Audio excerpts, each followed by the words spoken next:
Good morning, Colorado. I can say that now. I'm taking it back, actually.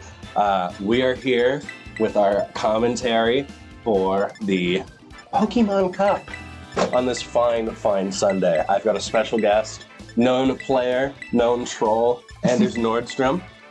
How's it going, everybody? I didn't want to play today, so I'm commentating for the first time. So You didn't want to be here today. You didn't want to be here. I actually didn't want to be here, but Ray said, "Hey, you should join," and I said, "You know, why not? I'd commentate. Seems fun." Mm-hmm. He's gonna be a little. We're gonna show him the ropes, you know. Show him the ropes. Yeah, Okay, it's a real arduous task we've got here. Right. Well, only us can do it. Right. Really difficult commentating a kids game. It is. Yeah. Okay. I mean, like that's a GU. What are you gonna say about that? So, you know, when we were on team selection, I was about to say this match is going to be very just hyper offense paced. Both players pretty much have to lead offensively in order to get good positioning. It seems pretty obvious that you're going to do tail end strats. Bundle is a huge issue for the team since Bundle's Focus Sash and Icy Wind support is really hard to deal with. What do you think? Have you seen the nicknames? Saiga and Cream Cheese. I have. Cream Cheese is awesome. Cream Cheese is amazing. I've lost to Cream Cheese twice now. I faced Rich at the last look when I faced him at San Antonio Regionals. And Rich is a very good player. And I am not a very good player. So he beat Icy Wind coming out, Snarl. It's going to do some good damage. Cream Cheese still hanging in there. That does so much to Miraidon. Is that specs to you, or is that just how much it does? I would assume it's specs, considering it went after that Iron Bundle. Because with the Tailwind, it still was slower, so it's probably going to be specs or something, you know, like Covert Cloak maybe. Miraidon going to get that Volt Switch off, but it is going to be in the Whimsicott, so that is going to give Brett the opportunity to see what Rich is going to bring in before he switches in his own chip pick. I'm going to go grab the team sheets real quick. Forgot to get them. My bad. Anders carry. Sounds good. So we have Majori, the Chi-Yu. So this is a really interesting matchup because while Brett is the Zacian player, while Brett does have Whimsicott, Iron Bundle is such a problem, and if Rich can somehow keep this Iron Bundle alive, protected to outstall Tailwind, then Icy Wind pressure is really huge into Brett's team. So if Rich is able to control the Iron Bundle, maybe save it for when Tailwind expires, then Iron Bundle can really put on a lot of speed control pressure onto Brett's team. So I would assume the Protect comes out from Iron Bundle, but Rich is also a bit of a crackhead, so you never know. All right, we've now got the team sheets. I'm going to have you. You want Brett or Rich? Brett. Brett. I'll take the Reggie Drago Zacian team. No Protect. Yeah, the Zacian in the Tailwind coming out first, going into the Chi-Yu. Iron Bundle did not protect, but that means it's going to act next because we saw that Chi-Yu was slower last turn. It's a huge knockout. You could Hydro Pump. Yeah, it's a big knockout on the Chi-Yu. But it's just another Icy Wind, and it missed the Chi-Yu. That's the better option if you are Rich, because that Chi-Yu is going to be already lowered from the previous Icy Wind, I believe. Unless it was Covert Cloak. I wasn't quite paying attention. Wait, I can check. Knowledge. It is Choice Specs, not Choice Specs. So yeah, that was Specs damage earlier, and its speed is lowered by 1 thanks to the Icy Wind earlier. We're going to see what's in the back here. There's Tulip. We've got the Iron Hands and we've got the Miraidon. At -1, I still think Miraidon is going to be slower than Zacian is the issue.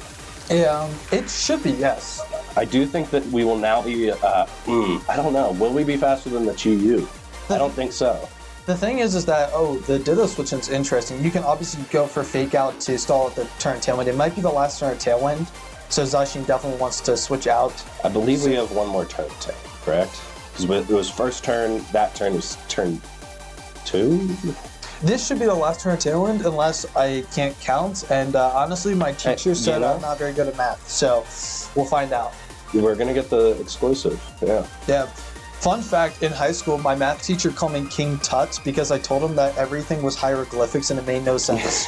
So, there you go. I ended up with a B in the class, but it was not easy. Go. That shows you anyone can do it. Exactly. Anyone can do it. Ditto on stream round 1. Okay. Ditto on stream round 1. Yeah, it is going to be losing some momentum with that switch, but that's Zacian. More important, save it in the back, because with no speed changes to it, it's still going to be faster than Miraidon just by default. Chi-Yu going to flinch, And D-Gleam coming out. Great play. That is going to do huge damage. Play. Ditto surviving with its focus sash. And, wow. Yeah, great play by Rich, not locking into something that could cost him the game. It's really interesting, though. Does Rich still have Terra? I believe he does. Rich does still have Terra, but there is one more turn to Tailwind. So this Ditto is going to be faster, and Rich's Miraidon does not have any options to protect itself. However, that means the Ditto also doesn't have any options to protect itself, and it's going to really come down to can Iron Hands survive through a turn or two. It's going to see. We're going to have to see how much this Terra Blast ends up doing. It should be able to survive the turn. I mean, you would be a defensive Terra. Well, so you need to survive the turn, kill the opponent. Oh right, we have Terra. So now we're Terra Bug. Terra. And I think Iron Hands is going to wrap up this game. It should, especially with Drain Punch. Because Zacian has to take out the opposing Miraidon. Is it Terra Blast into the Iron Hands? No, it's in the Miraidon. Okay. Yeah. Zacian has to take out Miraidon, but then Iron Hands is on the field to be able to take out Ditto. Although with Draco Chip, Zacian might be able to pick up with B-Blade. So it's gonna be close. Oh, it is. Oh, it is to D-Gleam though, and without the Terra, that's not gonna do nearly as much. Low kick going out into Zacian. It does pick up the KO. Wow! That's wow! Really interesting turn. I would have thought you would have seen Draco Meteor into the Iron Hands,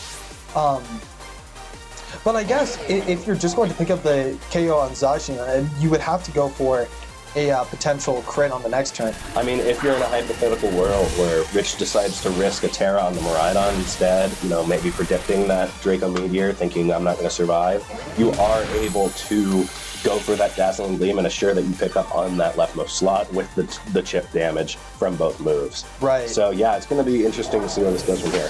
Tulip is a really strong Pokemon. I actually had a very similar game versus Rich in San Antonio where I had my Miraidon as my last Pokemon, and he had Tulip, and Tulip just put in a lot of work versus me, and I ended up losing. But it's how many Colorado matches were there in San Antonio? There were a lot. There were a lot, because there were like 20 people there. The team kill went crazy. Yes. This is a really interesting match, I think. Oh, absolutely. That was a good game. It's unfortunately just best of one. In these, I could tell Anderson was about to go into the breakdown. I was about to go into the same thing. I do the same thing. Yeah, we can only hope that something like that will occur in our top cut, as that'll let us see something like that again. But that was a great round one. Yeah. Yeah, fantastic round one. It was really interesting matchup. I like to see two kind of tailwind teams that have very different compositions go against each other. I was very surprised that Rich was content with having Iron Bundle and his Chi-Yu go down so early. I figured the exhaustion of resources that early could put him in a detriment because he wouldn't have speed control in the later half of the game. And I think, Whimsicott went down. Yes, and if he were able to switch in the right Mons, Brett that is, he would be able to get around that speed control from the Icy Wind and just be able to take control. But because Rich was able to call his switch in with the Dazzling Gleam, it just nullified any plays that Brett could make, and it sealed up that end game. Still very close game. That was a great game. Yeah, so we'll see you in our next round. Hopefully it'll continue to be more hype sets like this.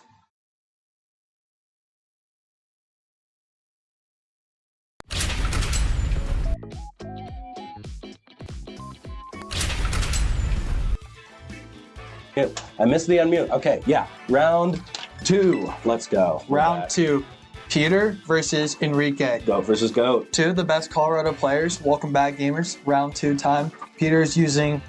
Yeah, Enrique is using... Dude. No, I'm joking. Peter has an actually really interesting team. CSR Weezing, but no Dondozo, so leaning more into just all-around offense while not being locked into the Dozo mode is interesting. Enrique's using his trusty team that he seems to bring to most locals. If it ain't broke, don't fix it. It's just CIR balance. But interesting blood move. You don't really see that too much. And double grass is very fascinating on Callier's team. It's not out of the unusual per se, but Blood Moon is certainly interesting in this modern Reg G, right? So to say. And it actually, I mean, as long as you can support it well, it matches up pretty well into Peter's team. If it can get it under TR. Yes and no. I mean, Blood Moon can't hit Calyrex when Weezing's on the field. Oh, yeah, Weezing's a dumb Pokemon. Yeah, there are some funny interactions with Weezing for sure, but I mean, there's certainly ways around it. So yeah, this will be interesting. I mean, these are goated players. If anyone's going to find the ways around, it's these guys. For Peter's team, I will mention that Weezing is taunt, which I think is the right way to do it. Beautiful. I do like having taunt on my... Well, okay, I don't like having taunt on my Weezing. I hate when the opponent has taunt on their Weezing, Yes. which makes me think that must be the good set. Interesting. So And double dark move on Chen Pao, which I also agree with. That's spicy. Sacred Sword, fake move. It is fake. Urshifu Nothing on sacred about it. Enrique's side is Scarf, but interestingly it has Taunt. Oh, Scarf taunt. I don't think it obviously won't come into play in this match. I don't believe, but it is very interesting. No, that's neat. Really safe lead in Rillaboom and Calyrex Ice with Might have to ask about that. Kelly Ice and Ogerpon for Peter's lead. This is really interesting. Rillaboom isn't immediately threatened by much and can deal a lot of good damage into the opposing Calyrex. And really fascinating to note is Enrique's Rillaboom is AV with knockoff, so immediately pressuring a one-hit KO on Peter's Calyrex. Would it be a one-hit KO? It's not stab. It's knockoff. It's not, okay, it is really good. Okay, look But at like Incin doesn't quite, Incin like isn't, not like, I don't know. Okay. So It's probably a one-hit. I've just never seen knockoff Rilla against Calyrex. knockoff Rilla, strong boy. It's certainly an OHKO after Life Orb chip, I'll say that. Surely it does 90%. Absolutely. Surely. But it's really interesting because while Rillaboom threatens a potential one-hit KO, Calyrex, Peter's Calyrex Shadow Rider is Life Orb, so it can, I don't know if it presses a one-hit KO necessarily into Enrique's Calyrex, but it is pressuring a lot of damage, so Enrique might feel forced to Terra or play safe depending on how he feels this turn. He could protect Calyrex and go for a knockoff into Peter's Calyrex, just trying to scout. And there's always the option of that Fallen Lee on the Ogerpon, simple play to get around any sort of gunning down of the Calyrex, but instead, gonna switch out for Rillaboom. Not feeling his position there, going into the Ursaluna, predicting an Astral Barrage there. Not an insane play, but in front of the Ogerpon, definitely scarier. But Enrique, as we saw, just going for that double protect, filling things out. So if this is a trick room, that could be very big for Is he the Enrique. GOAT? Okay. It is just protect from the Calyrex, just trying to get through that Astral Barrage turn. Not quite the hard lead it could have been, but this isn't the worst spot in the world. Unfortunately, that Grassy Terrain is boosting Ogerpon, so what might have been a survival from the Ursaluna certainly won't be now. So it's kind of a tough spot for Enrique if he can't find a way to get this trick room up. Right, and unfortunately for Enrique, his Calyrex Ice is Terra Water, so even if you want to get out of the Astral Astral Barrage, Barrage, could get gunned. It's still a 50-50. exactly. Now, granted, he can protect here in his Protect Mind Games, but if Enrique gets the Protect Mind Games wrong, the game might just be over on the spot. So, seemingly switching out Rillaboom, in my opinion, I don't know if that was the best play because you want the immediate offensive pressure into the Calyrex. And yeah, Enrique having to switch out that Calyrex because of that Terra Water, bringing back in the Rillaboom. And if Enrique makes any sort of offensive play into the Ursaluna, this could be a really bad turn. Ursaluna going for the Protect, that makes sense. Just get your fake out on the board. But again, an Astral Barrage still is going to... This is chip that, you don't want to take as Enrique. This should do over half. It is Rillaboom. Over half? It's AV, isn't it? But it is Life Orb Calyrex. Oh, it's Life Orb. It probably does like half. Oh my gosh. You want to talk about defensively trained? It's not that crazy. It's not good. It probably is defensive, but still. Heavy Cudgel going into that Ursaluna, playing it safe that turn. Right. So there was the option to go for the Terra by Enrique. Well, actually, Calyrex survives on Astral Barrage, so would have been able to get Trick Room up there, but by playing it safe, you're now in a riskier position. That's kind of how it ends up happening sometimes in Pokemon. Right. There hasn't been much progress made because while Rillaboom does pressure Fake Out, Peter can safely just double protect, and then Enrique's on the back foot yet again. So it feels like Enrique did a lot of positioning for not a lot of gain here. Right. And he took crucial chip on the Rillaboom, maybe putting it within range of, we're seeing the Terra Ghost Astral Barrage. I think it might be possibly out of range of that, but still, it's really risky since Enrique has been kind of whittling away his resources and not doing any significant damage. Yeah, and where this Ursaluna would normally be pretty threatening into the Calyrex, with the Weezing, you're able to just bring that in and completely nullify any sort of offensive options. Right.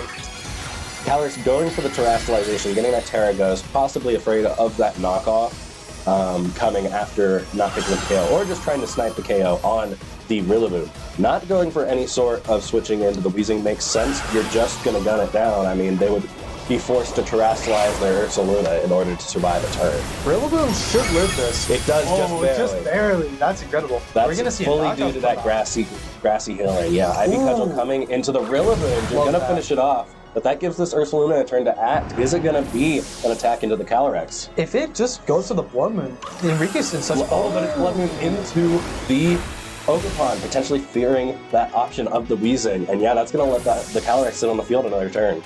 This isn't super bad for Enrique. I would have preferred the Blood Moon into the Calyrex, but it is risky. It's risky. If he protects or if he does switch out into the Weezing. And I guess you do get rid of the main threat that stops... is he gonna bait? No, okay, he's just playing it safe. Just going Weezing, the top hat man. He was considering baiting it, like, ooh, I'm gonna bring in Urshifu and then switch it into Weezing and murder his soul.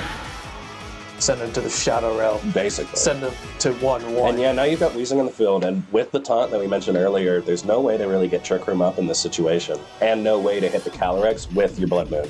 You're forced to just tear up water and Lance here, which isn't necessarily bad, because you do get a lot of damage off. Calyrex won't go down to that, and it does mean that you're vulnerable to attacks on the next turn. I think that... And Ursaluna still does have Earth Power, so you could definitely double up. That's true. It's actually... Oh, but going for the switch. I don't know if I agree with that. Let's see how this plays out. It could be a Protect coming out, which I would fully agree with. That makes sense. You're able to fake out and get the trick hit. Setting up for that next turn. But are we going to be able to get to that next turn with this +1 Calyrex? Astral Barrage going out. Let's see how much it does to an Incineroar. Did you get 40%, 45? I'm thinking over half for this one. Over half. Over half. Gold state. Over half. It's +1. No. Oh my gosh. Oh, it is a +1. Sorry. What is it? Ogerpon got the kill. Yeah, I was misremembering. Apologies. What's really interesting, though, is Enrique's Pokemon are trained heavily in special defense. Even though Rillaboom is Assault Vest, the damage it took from Life Orb Calyrex is a lot less than what you would expect it to take, and Incineroar should have taken just a bit more, at least from my head calc. So Enrique's team is trained specially defensive, which... I think your calcs are off. I think you're cooked. Oh, I think your books are cooked. You know what? I think there's some fraud going on up there. There's a reason why I'm not playing today. It's because I'm washed. So I will fully accept the possibility that I am cooked. But yeah, now we've got the Weezing here, and because it's not covert. It is not covert cloak. Where is it? Oh, I have the Weezing. I'm a genius. Yeah, it's Citrus Berry, not covert cloak. Because of that, it's going to be able to get faked out here, and with the Terra Water, we're going to be able to survive, set up that Trick Room, and that's going to give Enrique a way back into this game.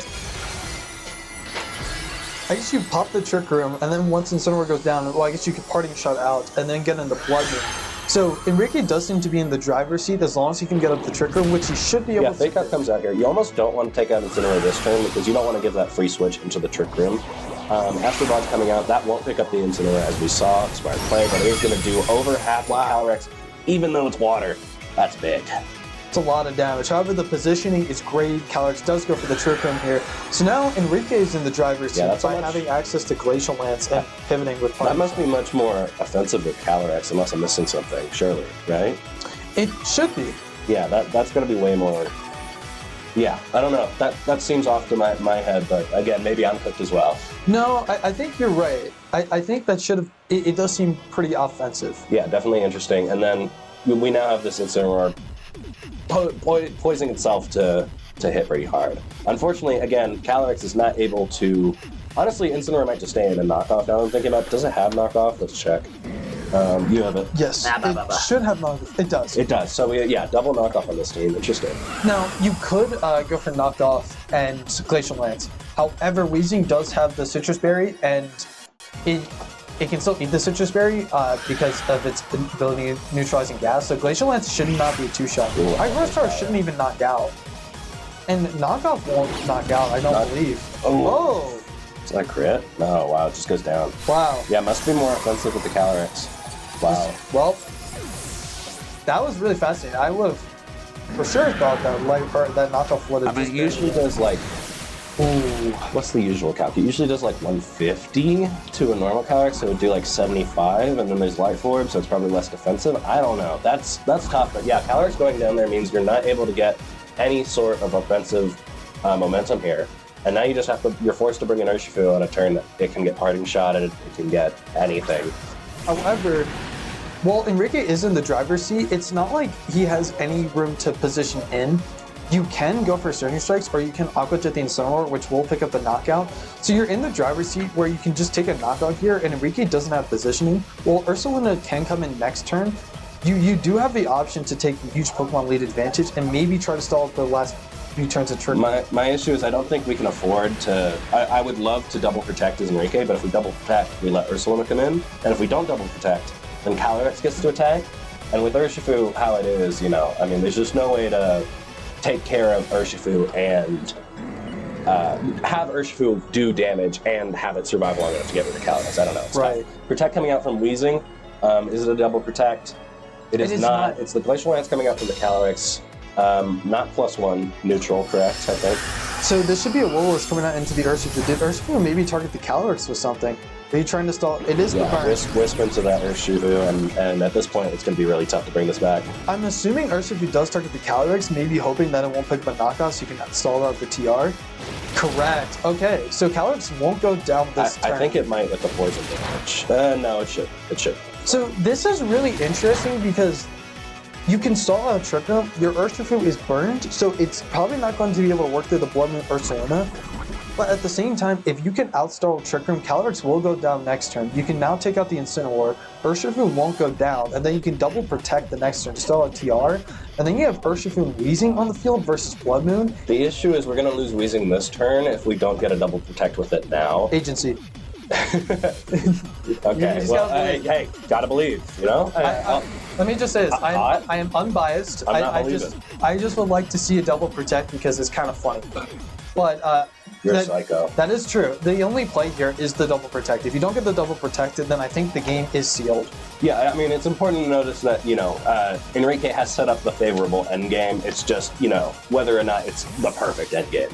Going for the switch out of the Incineroar, realizing, hey, if there's the double protect this turn, I need to have something on the field threatening damage.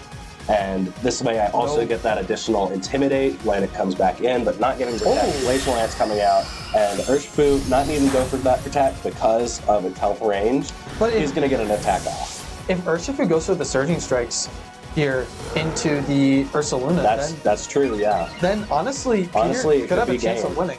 Right, this should be a two-shot. Yeah, it's going to be a two-shot. Wow. So Urshifu could protect in the following turn, blocking the Fake Out, and depending on damage rolls into the Ursaluna, it's going to be close. It's going to be a very close match. This is way closer than I thought it would be. Yeah, getting that prediction there is really big. VGC I still don't think it matters without having Weezing on the field. Sorry, I'm a mess here. I didn't expect this to get as deep as it did. I was a doubter. We're in deep water. I was a doubter. And it's muddy water. It's Tapu Fini. And you know what? Why don't we wrap up the game? I'm good. We're good. We're good. The weird thing is that you detect on the Fake Out, but the burn chip should be enough to where Incineroar might just have enough damage at the end of the game to deal with Urshifu. Yeah, because this Urshifu is Mystic Water. It is going to have an item, so that knockoff is going to do more damage. So, I mean, it's going to be close. We might see a rare instance in which Incineroar is able to take care of an Urshifu water. Incineroar is probably the clutch. So yeah, I mean, if that Weezing stuck around, it would probably be game, because then Weezing would have an attack off into that Incineroar. Right. And I think it would pick up.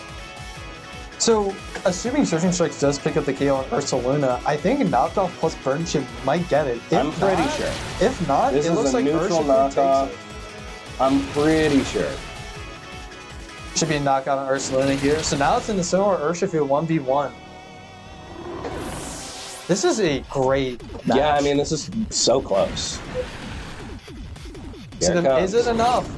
Okay, it is enough with burn. Look at that. Well, yeah, so Enrique able to position that himself in the dominant position, but Peter, a lot closer than I certainly thought coming into that endgame. Very impressive. Honestly, that was probably one of the best matches of VGC I've seen in a minute. That was a great one. Yeah, certainly.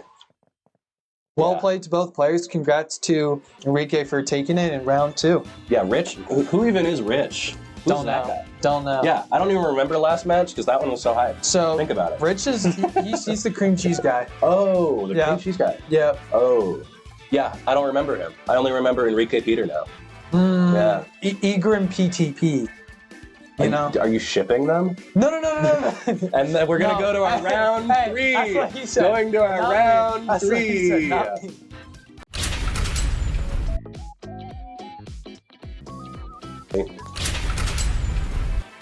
Round 3. Round 3, Enrique's back. I remember him. He had a cool match. Oh, I can put that back on. Anders broke. I broke a mic. Yeah, he broke the mic. So already, Audio listeners. I'm not biased whatsoever, but David has Lara Croft the Whimsicott, so I'm a bit biased right now.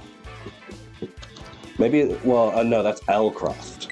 Is that a diss? Could that be a diss? That could be a diss. That could be a sneak diss. That's not a good shice. So we just had Enrique on last round. He's a very solid team. He just won. So it's really interesting because Enrique has so many pieces to deal with Miraidon. But interestingly enough, because he is terrible. Sorry if that murdered your ears. I was fixing the mic. Yeah, sorry about that. Because Blame Anders. it's always blame me. I am a terrible commentator.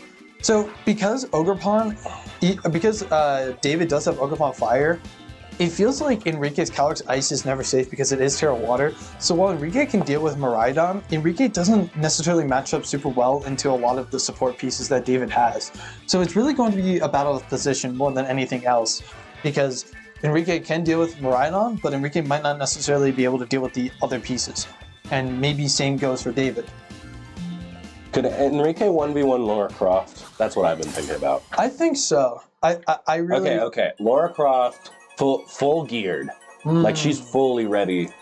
And then Enrique, but like he just beat Ryan Factura, so he's got like a bunch of adrenaline.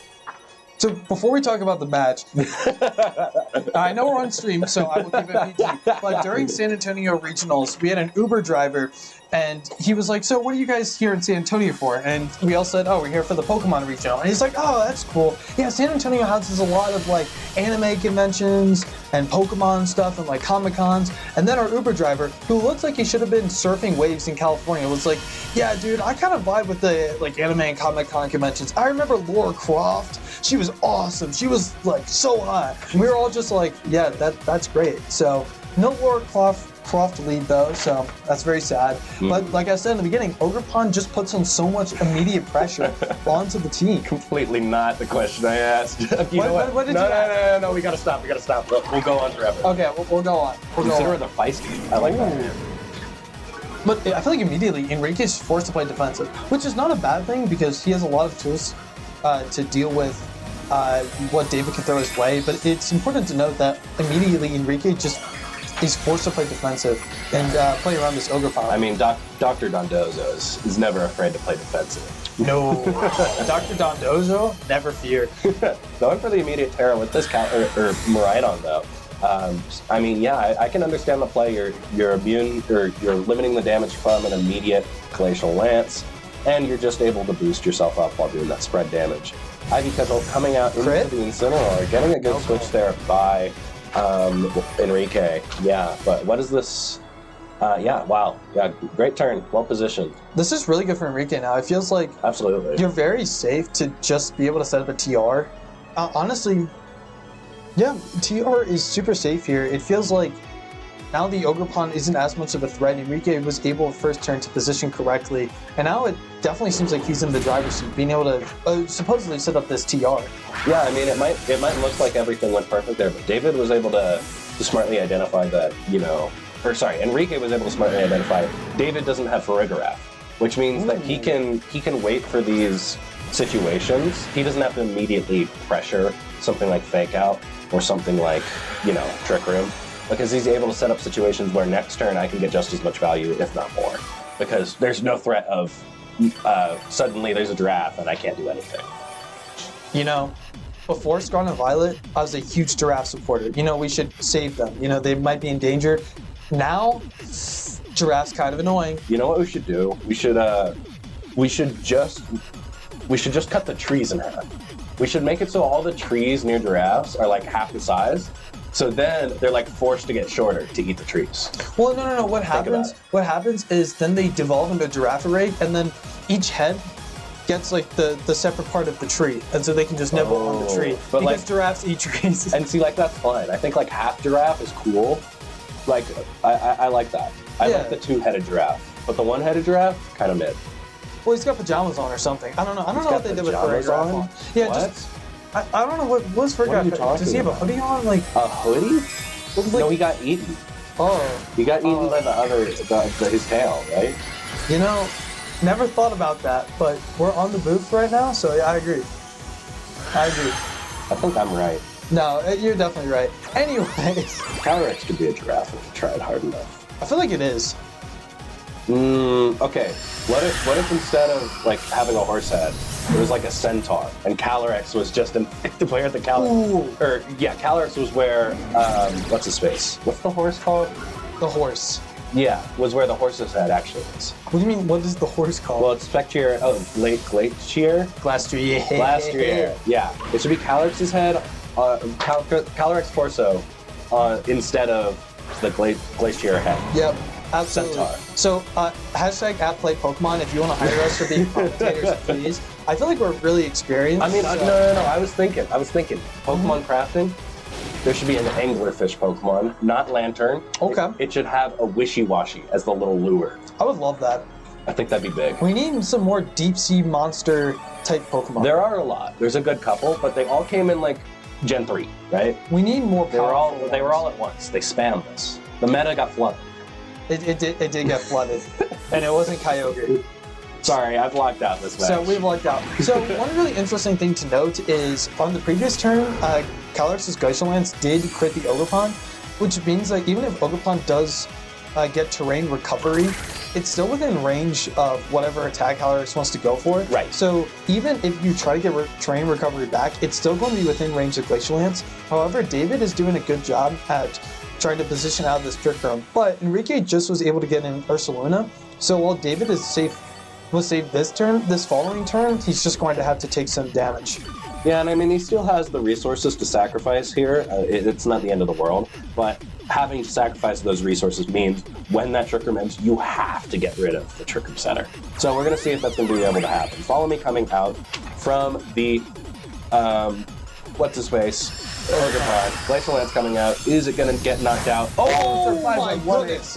Impressive. That means it gets this is huge into the Ogerpon. What an impressive survival. Urshifu, safe. That's a really defensive I paid attention on the best turn, dude. You did? Yeah, I cut out all the fluff. We're locked in. You know, play Pokemon higher. Yeah, we should get higher. We should get rid of one of the Pokemon commentators and have one of us be in their place. No, we shouldn't get rid of them. We should just like slowly like take over their spot. It's like rotation battles in Gen 5 where you kind of like constantly switch rotators. Switch commentators. Yeah, I'd like that. But yeah, that survive was crucial because if Ogerpon didn't survive, Bloodmoon would have just knocked out the Urshifu. And now that Bloodmoon's gone, I feel like the Trick Room is a lot less of a threat. Now you have tools to deal with it. You can bring in the Chien-Pao.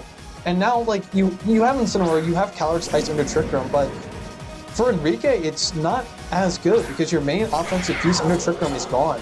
And yeah, that's how impressive it can be when you know your calcs, you know where you're situated against an opponent. Even with that crit, David knows I'm still alive here, or at least I can still be alive, and that's a better chance than risking all the resources I lose from just taking this double up. That was a risky play from David because when I saw him log into those moves, I surely thought, okay, Glacial Lance just knocks out Ogerpon and then Bloodmoon will just KO. It very well could have, but yeah, no, David knowing there was a chance it did. And yeah, that's going to be the switch out of the Incineroar into the Rillaboom. Makes sense. You want to preserve that fake out for that Trick Room setting up turn. We're going to have to see how David's able to respond to that, see if he's got anything. Calyrex it is protecting the Calyrex, yeah. Keeping it safe. Keeping it real since Understanding it can't knock out any Pokemon immediately, so gonna be the protect by the Chien-Pao. Is it protect by Ursh? Surging Strike into the Rillaboom. Gonna be a little bit of chip. Can't be mad about that. Can't be too mad, but I don't see too much of a reason to protect Chien-Pao. I mean, yes, you can get burned, you can get faked out. However, there's not much threatening Chien-Pao on the field, so I would have rather just gone for damage. I don't hate it necessarily. I mean, in hindsight, obviously, ooh, we should have done this, but I think that there's a good reason to not want to keep your Sash, especially going into Trick Room protection potentially. The issue doesn't hurt. Oh, there is no Trick Room left. I was about to say, it just ended this turn. I was about to say good Grassy Glide and then High Horsepower, but if Trick Room's gone, then actually no. I do agree with the play. The Protect was safe. Yeah, Trick Room ended this turn, but I mean, again, David's better. Well, we still okay. So it is again. It's important in hindsight because Rillaboom switched in, allowing the fake out this turn. So Calyrex is potentially threatening another Trick Room.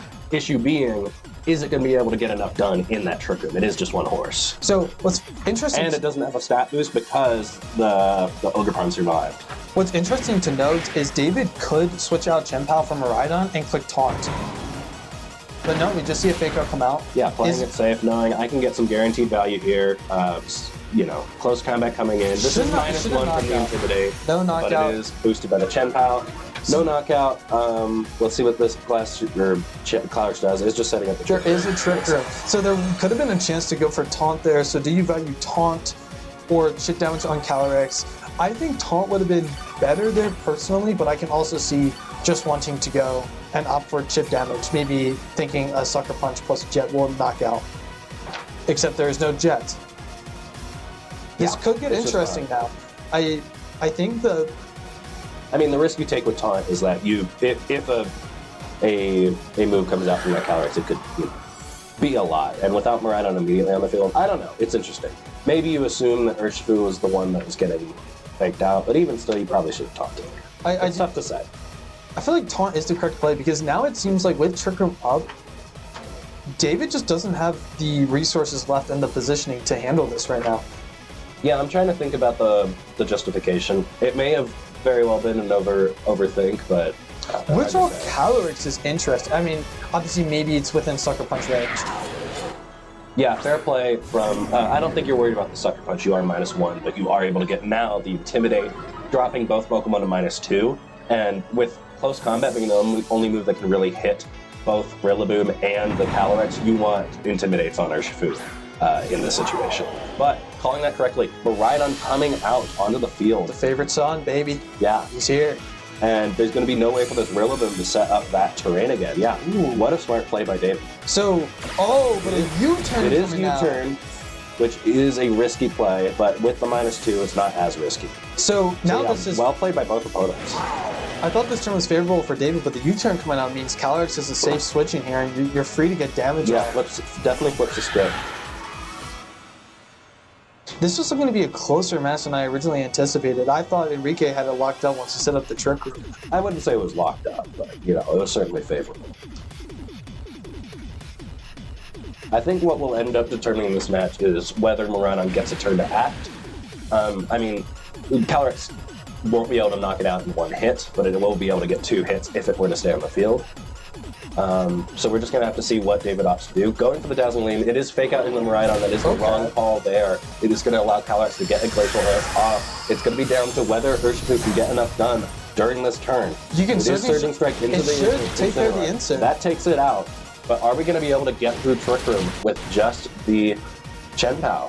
You do have Chien-Pao with Sucker Punch at neutral, so true. Sucker Punch might be able to pick up the Calyrex, although you do get terrain recovery now with the grassy terrain, so it might be outside of range. This is looking really close.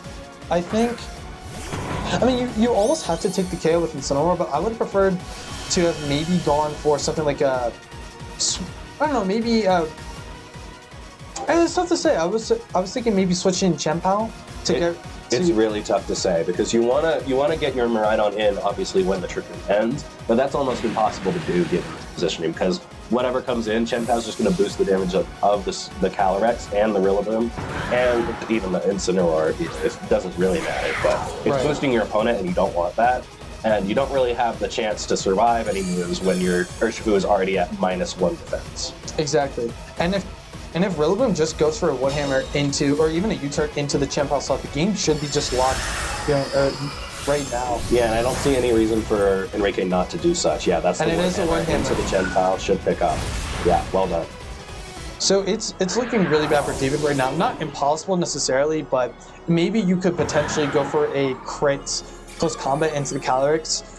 But even then, I don't even know if we're going to survive. We should survive, but it's just such a rough position. I mean, if Miraidon had Protect, obviously, it's a completely different game. Right. Oh, but Trick Room is still up, so Rillaboom will outspeed the Urshifu. Yeah. So, I'm not sure what David could have done differently. I guess maybe position Chien-Pao, but Enrique just with getting up the second trick room, or David not going for the taunt made it so Enrique. Oh, yeah. Professional. Sorry about that. We're professionals. Professionals can die. Yeah, I guess that's true. Yeah. Wasteland's coming out. That's gonna seal up the game. I think what it determined was that it was Rillaboom doing the faking out. So there was always the risk of Rillaboom going for an attack into the Urshifu, which would have stopped the taunt. So I believe that was the 50-50 turn that was really deciding this game, whether Rillaboom faked that turn or whether it Grassy Glide on the turn that Enrique reset up Trick Room. I had to take some time to think about it. I got there, we cooked. So yeah, we just had to figure that out, and Enrique was able to correctly get that turn right, going for the fake out. Yes. And then subsequently in Trick Room, David wasn't able to get the right turn, bringing in his Miraidon just quite the wrong spots, which, you know, it's really tough to make those reads when you're in Trick Room facing down the Calyrex. Absolutely. Well played match to both. That Definitely. was definitely a good set. Having Enrique on stream for 2 rounds in a row certainly was interesting because we got really good games. Whenever that guy's times. not running Dozo, it's a treat to watch him. Even when he runs Dozo, he runs Dozo you well. are commentating. What are you gonna say? Turn 55 of Dozo Mirror. What do you talk about? The weather's nice, guys. Do you like the snow? I think the snow is cool when it's white. Yo, are we when it's a fluff? I like fluffy snow and not. I like powder. Okay, yeah. I don't like ice. Ice is bad, and I only want it in my tea and my coffee sometimes when I water and other things that need ice. Yeah. Well, you could also Anyways, Dozo's at 75% health. Looks like we got another 30 turns to go. There's nothing to talk about. Yo, you want to hit a Winter Park Eldora after this? Let's go. I could go for some skiing. I'll see you guys in round 4. Well played to Enrique. Well played by both players. Yes.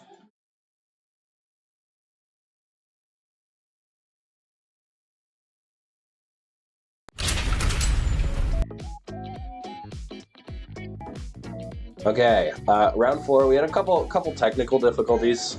Took a little bit. We're gonna do a little food review in between. Would you like to tell the people what we're reviewing? I've got this pink lemonade Kit Kat bar, and it's melted in my pocket, and we're gonna both try it. It sounds disgusting. It sounds like I can smell it. It smells like the most artificial thing I can imagine, and I can't even take it out of the. Why don't you rip off that piece? Dude, this is going to be so messy. It's the messiest thing. Okay, so here we go. Food review. Wait, 3, Cheers. 2, cheers. Huh. So the match is going on, but we gotta do a food review first. It's like you know those like vanilla wafers? Yeah. It's like one of those. It's pretty good. It's pretty good. It's really melted. So for those that don't know, it is the Kit Kat Pink Lemonade limited edition flavor. Yeah. And honestly, go try it. I would give it a 7 out of 10. I like how they mention on the fucking apologies on the wrapper that it's artificially flavored. Like, it's pink lemonade. Of course it's artificially flavored. What are you talking about? What? No. No. Of course not. So yeah, go and try that, guys. Pink lemonade Kit Kat. Pink lemonade Kit Kat. It's pretty decent. Let me switch it to the match. Pretty decent. Yes. So match time. Match time. So we have Oscar Torres versus Brayden Smith. People that I don't believe have been on stream that much. Oscar is running the Dondozo, Weezing, and Calyrex team. Brayden is running a... Oh, wow. This is like Rich team. This is a very rich-like team. Iron Bundle, Miraidon. Yeah, Rich Core. The Rich Core. Dude, Night Core, Day Core, get rid of those. Break Core, Rich Core. So immediately we have Magic. Which I thought you were just like, yeah, there's some sorcery afoot. I thought you like fully tripped. No, the tripping is for tonight. So now. So in DD, Calyrex is a really interesting league because if you just leave Miraidon, your terrain's gone, but it just puts on so much immediate presence or power. Yeah, but with not letting that Miraidon immediately, there's a potential for this switch in. Oh, it's going to be the Fergra, makes sense. Potential Astro Dodge or potential Expanding Force is going to be limited by that oh my goodness move, but it is the Follow Me, which means this Astro Dodge is coming out. Going to get blocked by the Fergra. Great switch in. Landorus gonna take this though, and it's gonna hurt. It's gonna hurt. I'm surprised we did not see a. Oh, it's lives. I'm surprised we didn't see an expanding force come out. It felt relatively free. But substitute fails. That's gonna fail. Oh, that's Wow. That's not a good turn. In such a commanding position now. What a committing play. I don't. I wonder why that was made. What does the Landorus have on his moveset? Earth Power, Sludge Bomb. It's just Sludge. It has Sludge, guys. What? Is it like... Oh, yeah. On the team sheet, it's not Sludge Bomb, it's just Sludge. Sludge is also a Pokemon move, which is kind of fun. Judge, the opponent did not bring the bomb. It's just a pile of ooze. But this is... I feel like you have to Expanding Force, get some damage off. Yeah, I'm shocked by that turnout. I mean, I guess just hoping that Landorus had the bulk to get that sub up, but unfortunately not. Interestingly enough, Indeedee went for Trick Room, maybe anticipating the Farigiraf to Trick Room, but if Farigiraf doesn't Trick Room, this is actually a really bad spot for Oscar here with the Calyrex Shadow Rider. Yeah, this Farigiraf does have the foul play. And it is foul play. It's going to go into the Calyrex, and it's going to bring it right down. Oh my goodness, and Trick Room's going to get set up right now. Wow, yeah, this is going to get Landorus a turn 2 act. So what a turn of events. What originally was such a commanding position for the Calyrex Shadow Rider player now is not great because the Trick Room Mind Games unfortunately did not pan out. So now you have to almost position to get Trick Room, to reverse the Trick Room and somehow get Calyrex in a commanding position again. Yeah, this indeed does have a Side Shock, which is an attacking option for the Landorus. It's just going to, I mean, it's able to follow me until the ends of time, so probably just going to be that Indeedee going into the Landorus now. Likely. Earth Power coming out. Shouldn't knock out. Does a good bit though. What? Oh, it was just reversing the Trick Room. Reversing the Trick Room. I see. Okay. I was like, how is Indeedee that fast? I didn't pay attention. Speedy Mod. So, but now we see the Calyrex. It is Life Orb, so we'll die to an attack, but you can launch an attack off, which is very crucial here. Yeah, I mean, it's interesting that this Landorus Eye does not have the Sandsear Storm, which is why this Indeedee is going for the Follow Me. Thought I'd mention that. It is Sludge, Earth Power, something to protect. So yeah, Pollenpuff going out of this Farigiraf isn't going to pick up. Oh my god. Oh, it just does knock out. So now damage getting there. Now Calyrex is down though. It only removed the Farigiraf, so honestly, I feel like Brayden is in a good spot. You eliminated the Calyrex, which is the biggest threat. You're super happy about this as Brayden. You took out your opponent's restrictive without using yours at all. Wait, that's super impressive. But Cam Newton. Who? I don't know who Cam Newton is. Who's Cam Newton? Is that a football player? Chat, who's Cam? I'm actually googling this right now. So wouldn't it make more sense to name Weezing after the football? Not the football player. Cam Newton is the football quarterback for who? Okay, he played for the Panthers. Played for New England 2020. All right. Okay, it's a Weezing. Leave me be. Oh, hold on. I'm a hockey guy.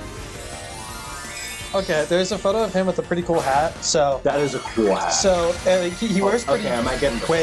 Wait! Look at this guy's hat. Okay. Oh my God, two cool hats. Okay, obviously you can't see this, but guys, just Google. Just running. Here's the 2015 NFL MVP. I was 10 in 2015. He's also. I was not existent in 2015. You think I was like, Cam Newton? That's my boy. 10th birthday, Cam Newton party. But think about this. Cam Newton is also the MVP of wearing goated hats. True. Yeah, the hats are kind of big. Speaking of Cam Newton, here comes the. Oh wait. Electrojet, Indeedee, go bye-bye. Oh, it's Indeedee. Okay. But now Weezing can at least launch an attack off. Does Weezing have Sludge Bomb? It does not have Sludge Bomb, which means Dazzling Gleam won't pick up the Miraidon. Earth Power into the Weezing. Still going to do really good damage. Oh, wait. Yeah, Weezing nullifying that sheer force ability. Already noticed that with not seeing the terrain by Miraidon. And now we can see that, obviously, with the... oh my goodness. Oh my god, it's ramping up. We're ramping up, guys. We just went from like normal high speed to ludicrous speed on our air. Ludicrous speed. That's a really good song by F777. If you want to check. That's where your mind goes. I did not know about Spaceballs. So I've never seen Spaceballs. Chat, you should all watch Spaceballs. I know there's Big Helmet Darth Vader. Yep, And yep. it's Lord Helmet. It looks. Oh, his name's Lord Helmet. Yeah. That's pretty funny. Maybe Cam Newton took some inspiration. Maybe we should quit being commentators right now and watch Spaceballs. I'm good. Chat, let's do a let's pirate Spaceballs. Pirate Bay. Okay. So Sturdy Strikes is coming out, but shouldn't pick up the KO of Miraidon. Miraidon's free Not to quite. just take knockouts here. So Not having that terrain boost is gonna hurt, but I mean it's still Miraidon. Weezing CSR teams are really interesting because they're incredibly strong, but it feels like if you don't bring Dondozo along with CSR, as soon as you lose CSR, it feels as if the game is pretty much sealed, unless you are able to effectively take out the pieces that you need to take out to have your other Pokemon essentially win the war. I'd say that it's a team that becomes much more volatile in a best of one. In a best of three, you're able to adapt, like, okay, what did my opponent bring? What are they fearing? What are they afraid of? Are they afraid of Dondozo? Are they afraid of Calyrex? In a game one, it's kind of like, what am I thinking of? What do I need to do? I'm just gonna try this, and then we see what happens. Most ADHD commentary ever. I'm not officially diagnosed, so I am diagnosed with being pretty mid at VGC. So I guess I suppose that would mean it could get more ADHD. That is true. Our ceiling is uncapped. Limitless potential. Well, the ceiling's kind of low right now, but He pointed at the actual ceiling. I did. So, boys and girls, You're like a foot shorter than me. You can't say the ceiling is low in any community. Listen. So, if you say the ceiling is low, I should be like hunched back. Like no. So, well played by Brayden here. Absolutely. Being able to deal with the Calyrex Shadow Rider. I think leading hands Landorus wasn't. It was a very good neutral lead because it allowed you to position in Miraidon, it allowed you to position in Fraygraph, so it accounted for being able to play around the Calyrex Shadow Rider, which is really well played. I can especially respect the ability to bounce back after that turn one, because that turn one didn't work out at all how he had hoped. Right. And I mean, being able to think about, okay, what can I do? What is my opponent scared of? And then, actually getting something done. Very impressive after almost just losing Landorus turn one. Right, the recovery there was absolutely fantastic. Very. Almost as good as Cam Newton's recovery in 2015. I don't think he was the MVP. Did he die in 2015? I don't know. What happened? Maybe. We are the wrong people to know. Okay, I expect a full rundown in chat of... Summoning Salt needs to come out with a Cam Newton That's video. not... He does video games. It's not football. Doesn't have anything to do with this. Summoning Salt Madden. We'll see you in round 5. Yes, we'll see you in round 5. Cam Newton, special guest. He'll be here.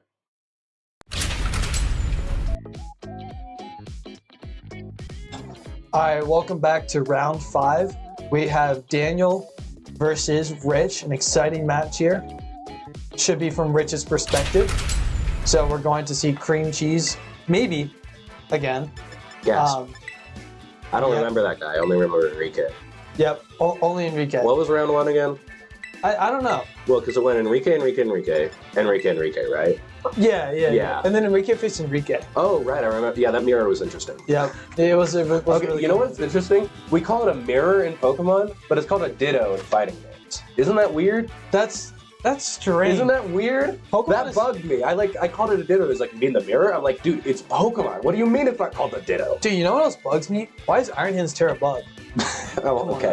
Anyway. Okay. So we have a really interesting match. Rich's team was already featured on stream earlier, but Daniel's team has not been featured. It is Kelly Ice, Fluttermane, Chi-Yu, Amoonguss, Raging Bolt, Urshifu. Very similar, I believe maybe the exact same as Kylan's Top 16 Worlds team, which I actually helped them build and play. Cap. So that's not Cap. No, I didn't help him that much, but I did help him. So he actually, a fun fact, Kylan is the person that knocked Wolf out of Worlds, and a week before Worlds, he texted me saying, hey, I'm going to change my team.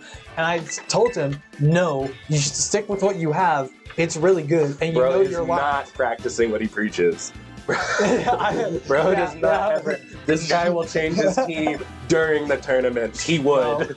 He would if he could. I was only doing that because I wanted round to. Round 1 loss. I'm pivoting to I don't know what's Kirim. Yeah. Not Kirim White. Not Kirim Black. Kirim. Pivot, hard pivot. Yep.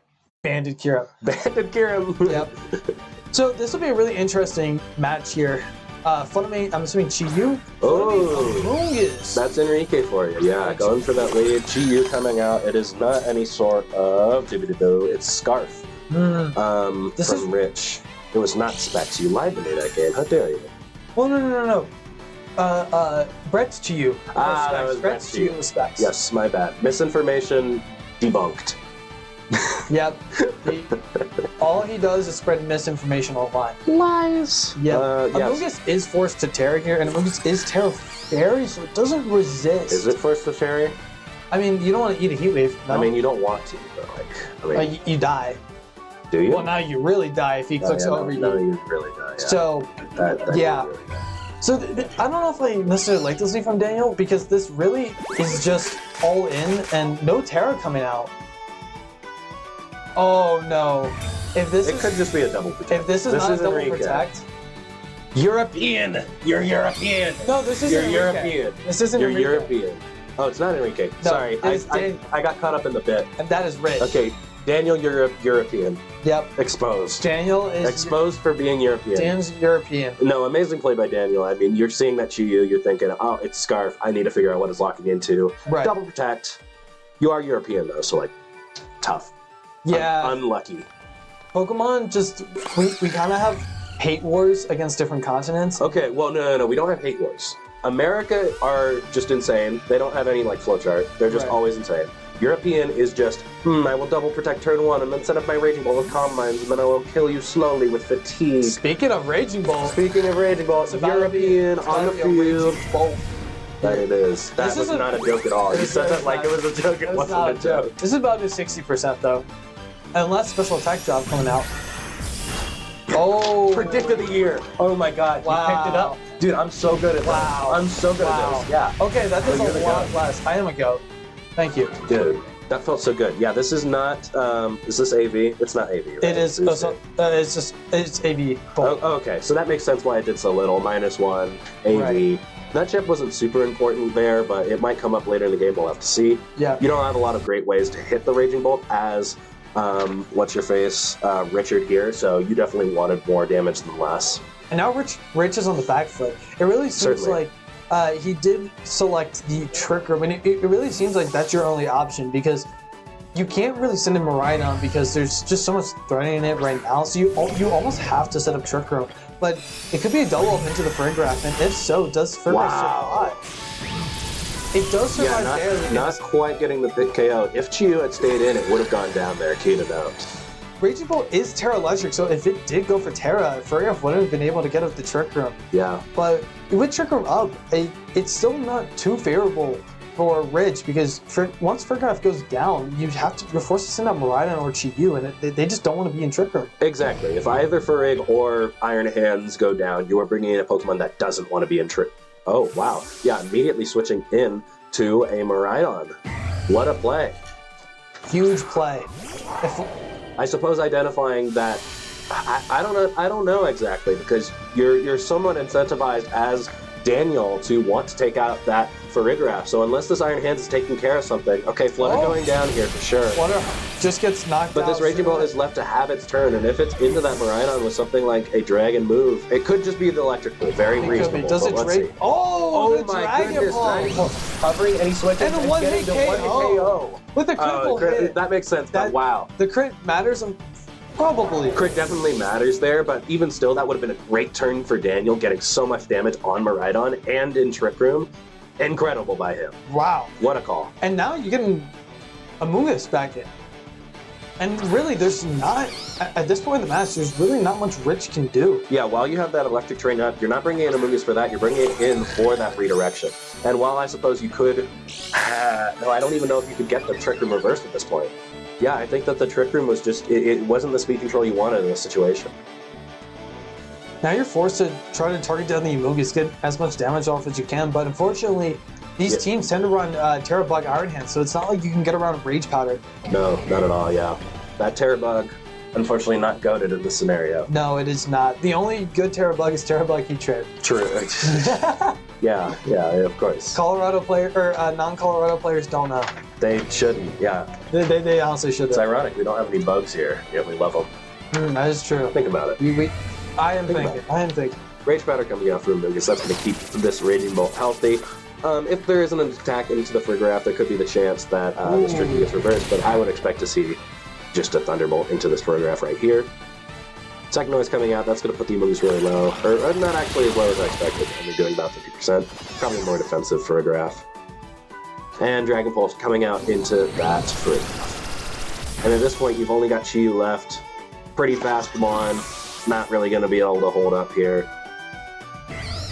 And Chi-Yu just should go down to any attack. It's really looking like Daniel is in the driver's seat, being able to just apply the pressure with Raging Bolt. As soon as you force Rich's team into an unfavorable position and he's forced to set up Trick Room, it's really tricky because while Frigoraph Iron Hands is a good core, the rest of his team just does not synergize well whatsoever with Trick Room. Yeah, for sure. But Daniel, really smart, him recognizing that and saying, okay, I know what I need to do, and then immediately getting Raging Bolt in, getting that targeting right, and then not falling for that Miraidon and using that Dragon-type Dragon Pulse. This game definitely could have gone a different way if it survived without the critical hit. Get more turns of Trick Room burnt, get that Chi-Yu in sooner, but that's such a momentum swing from the start, we really had to come back. Right. And even if the Miraidon did survive, it feels like that it would incentivize Daniel to bring in the Kali Ice and just start swinging for more damage, rather than relying on Raging Bolt and Amoonguss. I feel like either way, Daniel just had to do a lot. Well played to both opponents, but Daniel really showed that, I guess, his dominance in understanding the Miraidon matchup. Yeah, I mean, it didn't come at risk. Of course, he left that Amoonguss out to dry that first turn. Or, not that first turn, that second turn. And what am I saying? No, he didn't do that. That's not what happened. Wait, did he? Yeah, he switched into Raging Bolt. Switched into Raging Bolt, but still, being able to double protect the first turn to scout what the Chi was doing was incredible. Yeah, it was smart. I mean, if he had gone for... I mean, that would have been a more enticing situation to go for, like, a hard read of Trick Room and hard switch out. If he was able to get the Trick Room without getting any damage on his Iron Hands, and with having the Amoonguss on the field and the Flutter Mane, then I could see some more advantageous positioning. I don't know. That might be somewhere to think about for a potential rematch in this top cut. It is likely, well, Daniel certainly makes into top cut.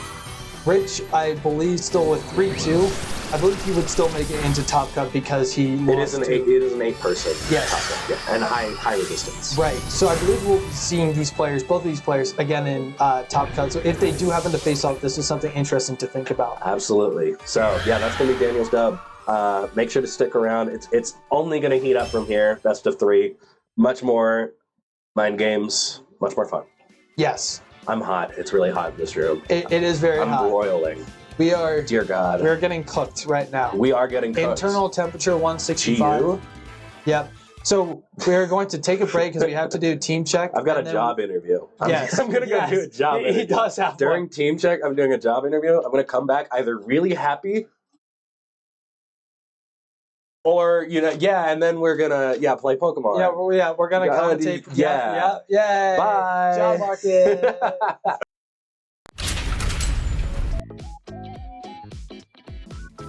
Boom. Welcome back to Top 8 here. We have Rocco versus, I believe it's Jake. Yes, Rocco versus Jake. It's going to be a really interesting matchup. Rocco's running Hard Trick Room, and Jake is running, it seems to be a Zacian Regidrago Tailwind team. Me. Now, sleepy ass intro. Now, one thing to note is Rocco did have Among Us on a Switch, so...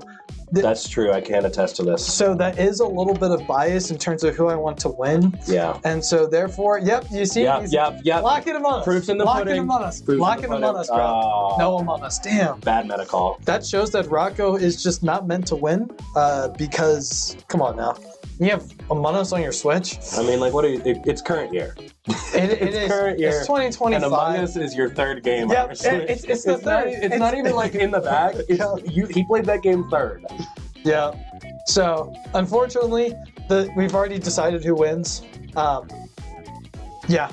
Among Us. Oh, I wasn't actually showing Among Us. They didn't see the proof. Oh, they didn't see the proof? This is a tragedy. Dang. Yeah. They didn't see. Well, because I usually don't change it until we actually start. There's a level 100 Gardevoir in the party. Yeah, so immediately I'm already not liking. Yeah, we've got Among Us. We've got the level 100 Gardevoir. This is not looking good. This is not looking good. It's a bit scuffed. It is a bit scuffed. But top 8 here, we have a lot of really good players in top cut. A lot of new players too.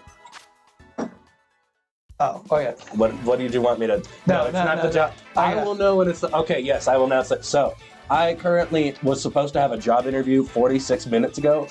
It didn't happen, but I left a voicemail and said, "Hey, call me back."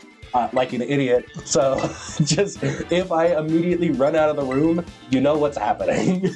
Yeah. So there's going to be a QTE at some point during this this commentating. Yes. Got to hit that. So we. You know how it is. Why is guys, what's the Indeedee nickname? Ratchet? What's wrong with Ratchet? Oh, is that spelled though? Like, am I thinking of it? What are you thinking? Hey, man, listen. I'm gonna get. I don't know. Chat. What's he thinking of? Postpone.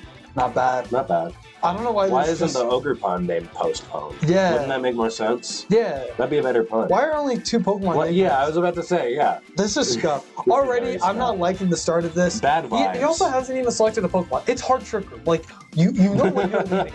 I told Rocco, I was texting Rocco yesterday. Rocco's like, I hope I get on stream. And I told him, I will glaze the shit out of you. Or not glaze. Anti-glaze. I will anti-glaze the shit out of you. You're getting washed. Yep.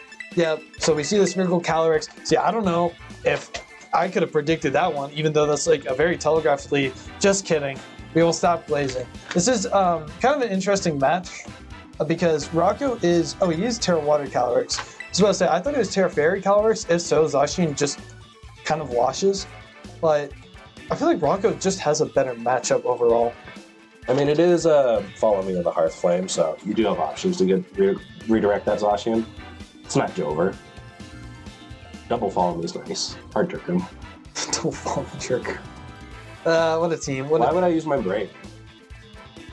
Yeah, okay, to be fair, I love using Hard Trick Room. So back in 2020, little side story, I used to live in Pennsylvania, and Pennsylvania didn't have too many locals. So before the pandemic happened, I went to 2 PCs in Pennsylvania, and I swept through both of them, got first at both using Hard Trick Room because players weren't that good back then, and I could just set up Trick Room and win. All I needed was to get one predict right, and I just won the whole match. So I understand Hard Trick Room. Smurgle. Sprinkle Drago. This is actually really interesting because, wait, is Drago Terra Dragon? Drago is Terra Ghost, which is the standard, and Terra Blast. Okay. I mean, still, you can...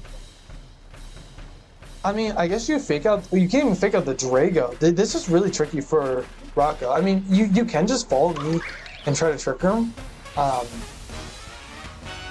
and you'll get it up, but you lose so much. Yeah, Ogre Fun's really good here. You're limiting your Spore, you're limiting the Fake Out, you're limiting a lot of things here.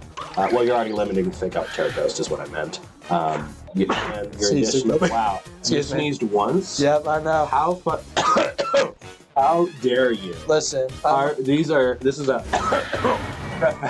professional stream. Play Pokemon, please hire us. You know what? If the job interview doesn't turn out favorable, you can just be a play Pokemon. No, well, they get like one job every month.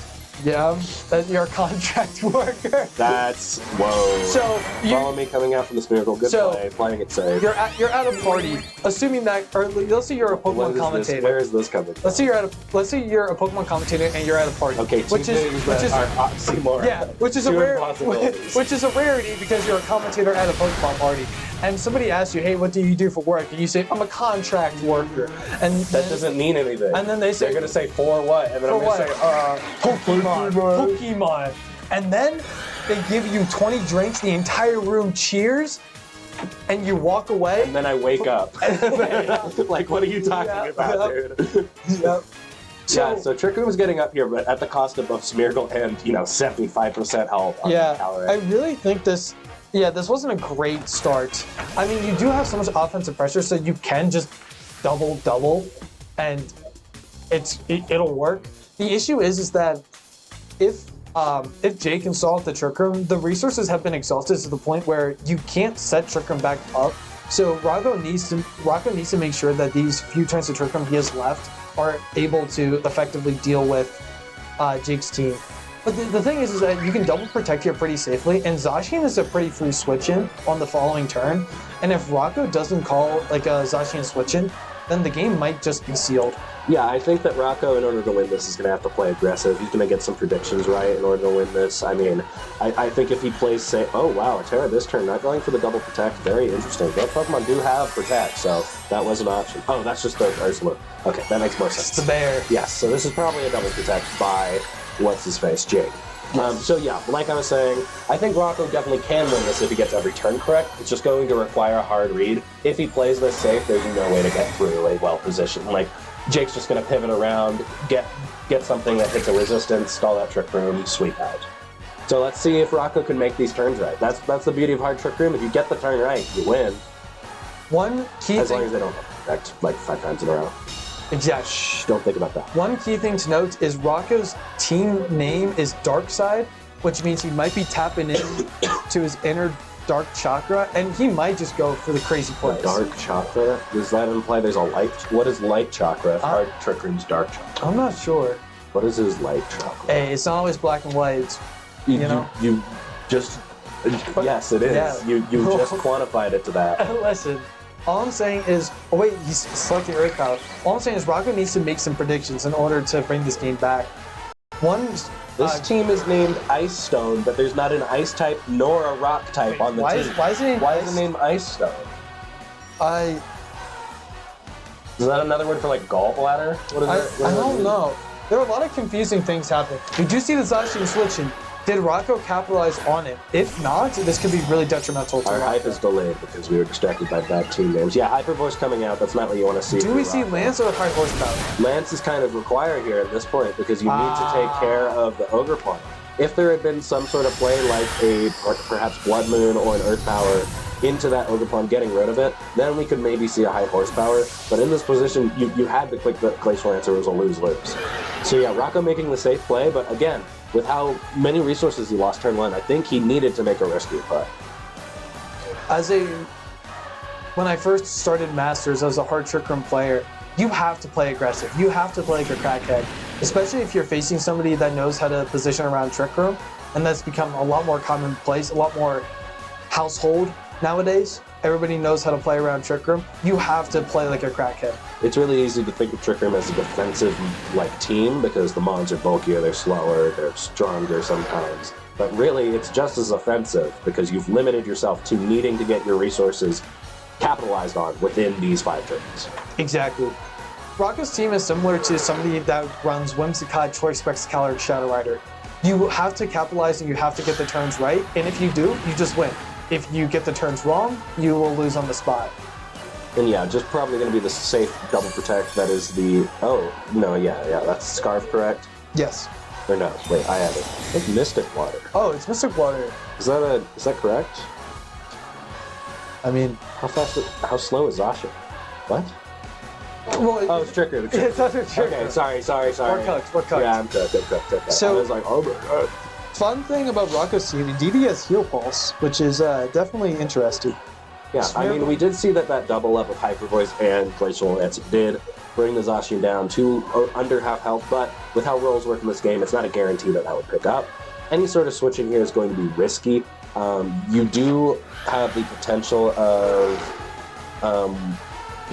we know Reggie Drago's the Mon in the back, so we do still have the potential of spread damage. There's no way to limit that or stop that. It's not necessarily strong spread damage, but it could be enough to pick up the Calabash.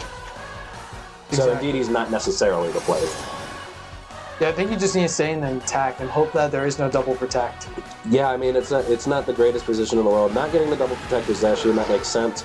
I don't know if I necessarily agree, considering, even with the crit, not getting the KO on Calyrex, that could have been really bad. Yeah, Earth Power coming out into Zacian makes sense. Does it make sense? Because now you're not going to be able to take out the Urshifu. Right. I don't know if I agree with that. I expected another Hyper Voice. I expected another Hyper Voice, too. Wait, yeah. Earth Power. Huh.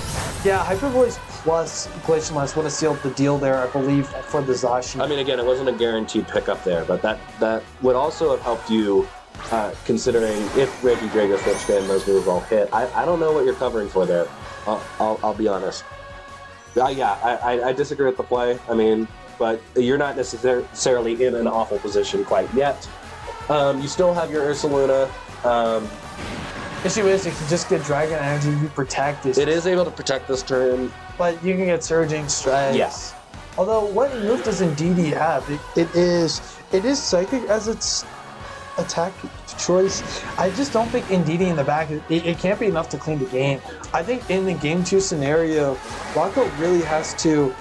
I really think that you have to leave something that's more beneficial, or that's better geared into... Whoa, just going for the Trick Room with the Calyrex. Interesting play. Surging Strike coming out of the Ursaluna, that's going to put in range of any Dragon Energy, but what is this Regidrago going to go for? Dragon Energy? Yeah, there's the Dragon Energy. Not getting the Trick Room up. I suppose in that scenario, you did have a win con. If you had... I don't think there's a win con just because you get the Surging Strikes damage off onto the Ursaluna anyways. Yeah, I don't see the win con. I tried to think. I was thinking maybe you could protect, hope the Urshifu goes in the Ursaluna, bring in Indeedee, get redirection, but Dragon Pulse is just still going to pick you up. Right. That critical hit could have... No, with the Regidrago that high, you're still doing enough damage. Yeah, I think the issue there was just not making risky enough plays during the Trick Room. Rocco, despite having the powerful tools, I'm saying a lot. I mean, them. Think about it. Yep. I didn't even hear what you said, but I completely agree. Thanks, Anders. I got you. That's co-commentary. It is co-commentary. Two interesting adjustments Rocco can do for Game 2 is he can opt to lead the same thing, Smeargle, Calyrex, Ice Rider, and opt to protect Calyrex, Ice Rider, and spore the Regidrago on turn 1. Which then would allow him to have much more resources, especially the health on Calyrex, which is imperative. And yeah, while that's a great play, it's just kind of moving our risk to turn 1 instead of during Trick Room. So it just depends on when you need to take the risk in this game. And during that game, Rocco didn't really find the opportunity. During this game, we'll see where he decides to make it. Right. So yeah, definitely options to win that game. I would also like to see, what do you... So I just looked at Rocco's team sheet. Look at his Urshifu speed. So, is that a min speed? Well, okay. So, leak. I leaked. So Urshifu's slow. I'll say that. Rocco's Urshifu is very slow. So I was going to say you could also lead Calyrex Urshifu and just close combat the Ogerpon just to get rid of it immediately. But I guess we're not seeing that. I think Rocco locked in, was it Smeargle Calyrex? I believe so. I wasn't looking. It seems like that is his only safe play. Actually, realistically, that is his only lead. I mean, you could lead Ogerpon and accomplish the same thing, but Smeargle might be better just for the sake of having the Focus Sash. Right. Depends what you value. The issue is with Ogerpon and like a Ogerpon Smeargle lead, if they just go for double protect, it's not advantageous. You need Trick Room up in this game. It's really interesting for Rocco because it feels like your lead is extremely linear. I was about to say that Urshifu could be a risky adjustment, but an interesting one. But if you're really slow Urshifu, you can't lead it safely into the Regidrago Ogerpon. We're technically not supposed to mention the speed. Oh, we aren't? Yeah, because that's not the... Oh. Yeah. First time as a commentator, He's learning, guys. Urshifu is actually Choice Scarf, and it's holding black glasses. Don't gaslight them. That's a different issue. You just went from one wrong to another wrong. Hey. Two wrongs don't make an Urshifu. Jesus. This is an interesting lead. Tornadus Regidrago. I don't know if is Torn and Covercloak. It's Cloak and Taunt, yeah. Okay, so that makes sense because then you could, Smeargle is no Wide Guard, so you could realistically just tear the Drago and click Bleakwind Dragon Energy, and I don't think there's any downside to that necessarily. Yeah. I mean, the Terra on that Calyrex is water, so if there's it's not going to nullify any attack. It's still going to be neutral. Not really way around it. And you're also, of course, threatening Taunt, so, it comes down to... honestly, yeah, this is a really great lead. I don't know what you do to get around it. I mean, Going for the Follow Me, yeah, just kind of hoping to survive here, I'd say. Honestly, yeah, you want hoping to survive or to see a taunt. It's I don't. If you're Jake, I don't think you would ever taunt. I do think the correct play is just double attacking. It would be a little bit of an over prediction to predict the taunt. Or to go for taunt. Right. So follow me, come out. Is there a taunt or is it just a double attack here? It is just a double attack. Double next land. on both. I think that's going to be enough damage. Dragon it. Yeah. It only had like 50 HP last time. Let's see what this does. Yeah, it's just a clean knockout. So immediately this is... Wow. Well, I mean, there's not really much to say here. Jake just correctly... Go back to Among Us. Yeah, wow. Head back to Among Us. Go back to... No, I'm sorry. Well, no, actually, let's hear it. Ray, what are your thoughts on Among Us? So, could have won the game here. I think if there was like a meeting called, maybe. Oh my god. I don't know. I don't like Among Us. Have you played Among Us? It's like fine. I haven't played it in like years. Did you play it over the pandemic? I played it whenever it was popular, yeah. Okay. It was funny. One of my friends like brought it up like ahead of time. Like before it was cool, quote unquote. And I was like, no, I don't want to play that. And then it got popular and I was like, okay. Just fully bandwagoning. Well, I mean, it was pretty fun for like however long we played it. Alex can vouch if he's listening. I think it's fun. I'm also really bad at it. I don't really know where anything is. I check the map and then I get lost. Oh, you're one of those guys. Yeah. So I'm really bad at video games. The only game I'm kind of good at is VGC. You can vouch. Thank you. You're my goat. Thank you, Alex. But yeah, I put it over the pandemic. It was kind of fun. My friends, we all got into a Zoom call and we all played it together. Good times. I enjoyed VGC more, but you know, can't complain about Among Us. But yeah, so this is it's a really interesting match. Yeah, he got cooked. You got cooked. So No, that was a fantastic adaptation by Jake. I think what is the key thing to mention. Noticing that, hey, this lead doesn't account for spread moves. I'm just going to click them. And yeah, connecting the Bleakling Storm. Of course, there's some risk there you take, but 80% of the time you're winning that game. Right. And that's a big boon. I think, yeah, definitely could have played a lot more offensively in that game one, Rocco. And I'd like to see that coming into another tournament. But great play by Jake. Great play by Rocco. Yes. Love to see them both up here in the top 8. Absolutely. Great set played by both. Okay, I did my mandatory talking about the game. Mandatory talking about the game. You can tell there's two brains. There's the one that's waiting on the job call, and then there's the other one, which is like, ooh, yes, I can talk about this game. It was a very interesting set. I think it highlights the volatile nature of Hard Trick Room. I think Hard Trick Room as an archetype is still very good. There's a player, and I will always butcher his name because I think he's Norwegian. Frederick... What's his name? Hoyage? You know what I'm talking about? There's this one Norwegian player that uses Blood Moon. Anders? No, is it like Nikolaj Hoyage? That sounds familiar. One of the best Blood Moon players. I think he won a Victory Road tournament recently with it. It was a Miraidon Blood Moon team. There's that Guard of War. There's the right. But Hard Trick Room still can be good. There are a lot of great Hard Trick Room players, but it highlights the volatile nature of Hard Trick Room. I don't necessarily think the archetype is bad. I just think specifically with Rocco's team, not having a wide guard or a friend guard user really hurts because you just do not have a lot of counterplay against spread moves, especially since Urshifu is not focus sash. How did the Guard of War dissolve? That's a great question. Let's do an analysis. It turned into pudding. Let's call a meeting on this. It's acting a bit strange. No, I'm just not. I think the one-time attempt was good. I think if we do it again, we'll probably die. But yeah, probably die. Can we talk about like what else was popular? Squid Game?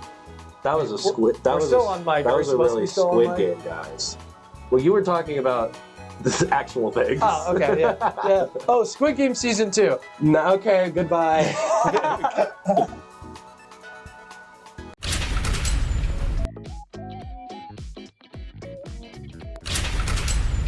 All right, I've lost Anders. He vanished. I have no idea where he went. And, you know, I still could get called for the job. So there's a chance you're going to get no commentary, but that's okay. That's okay. I'm sure you'll live. You'll be fine. I'm sure Anders, is that like a footwear brand that he started? Anyways, I'm like stressing. These guys are in top 4. I'm in top 0.1. That's my stress. But this is going to be David, your GOAT stream owner, versus Enrique, who has played every game today, famously known for playing every game, actually. Enrique running what you've seen. David, I believe you also saw David, not guaranteeing that, I can't quite remember. Miraidon, Dragonite, Chien-Pao, Whimsicott, Urshifu Rapid, Hearthflame. What do I say about this? What are my thoughts? My thoughts are something's going to die on turn 1. My thoughts are also that it's banned Dragonite, not the cringe multi-scale Tailwind. Lame. Not even worth acknowledging, almost. Right. Taunt, Mystic Water, Urshifu, I remember that. Ogre Pond, Yama, Whimsicott. Yeah, it's about what you'd expect from a offensive Miraidon team from David, running that almost 2-2-2. Not quite, not really at all. Kind of, a little bit, almost 2-2-2. Debatable. Scholars wonder. Enrique, I'll cover this one more time as we're killing time. Calyrex, we've got standard set. Incineroar, standard set. Running Wisp. So that will come up in case the Chien-Pao and the Dragonite are on the field. That could be relevant. Chien-Pao running Double Dark, so it's not going to be able to hit that Incineroar quite well at all. Amoonguss, standard. I shouldn't be saying standard. Alex is here. Amoonguss puts things to sleep, stuns them. Urshifu, fast, kills things, because it's Choice Scarf. Rillaboom, priority moves, beat speed. Hi, Alex. Assault Vest, survives things, gets rid of Miraidon's terrain, essentially cucks Miraidon. That's the way to put it. Pardon my French. Ursaluna Blood Moon also kills things, but is slow. Counters Trick Room. The works. Yeah, something similar to what we've seen from people like Nick Donnelly back in Reg F, but, with Miraidon. This is going to be interesting. I think that the pairings are going to matter a lot. Hard Trick Room really doesn't like when there's something that can do a lot of damage turn 1. Because that means it has to both survive turn 1 and then position something in turn 2. But with Blood Moon, you get that momentum sooner than you would with the normal Ursaluna. So it's going to be interesting to see how both players approach this. Going to be sort of a mixed bag for David, bringing the Miraidon and the Hearthflame up front, which is going to provide redirection to have Miraidon avoid attacks that would otherwise hit it. And then, just strong damage overall, very strong. Chien-Pao in the back is able to provide some priority, considering we might go into that Trick Room. Urshifu does not have the Aqua Jet it normally does, so it doesn't get that priority. And then, yeah, you're covering your bases pretty solidly there. You're scared of the Trick Room, want to do some damage up front. Bada bing, bada boom. Enrique, I would expect to see a lead with... What do I expect from Enrique? I expect Incineroar, because we don't have a Farigiraf on David's team. That is true. I remember that from last time he was on stream. I would expect Incineroar and then any other mon, probably Calyrex, but you never know. Incineroar just allows you to intimidate things like that Hearthflame and provide fake up pressure into them. And, it's also Incineroar. So we're going to see what he brings. I wouldn't expect anything crazy.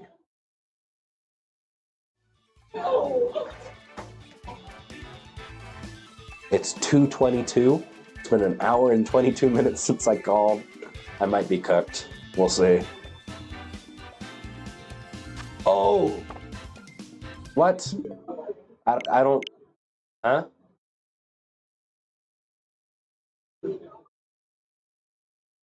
What? I don't... What? What it... Okay, I'm gonna play Wordle, I guess. I get. Okay, wait. Looks like we got technical issues. I don't know. I'm gonna play Wordle. Wordle. Show me Wordle. All right, starting word. Let's see. Starting word. Someone give me a starting word.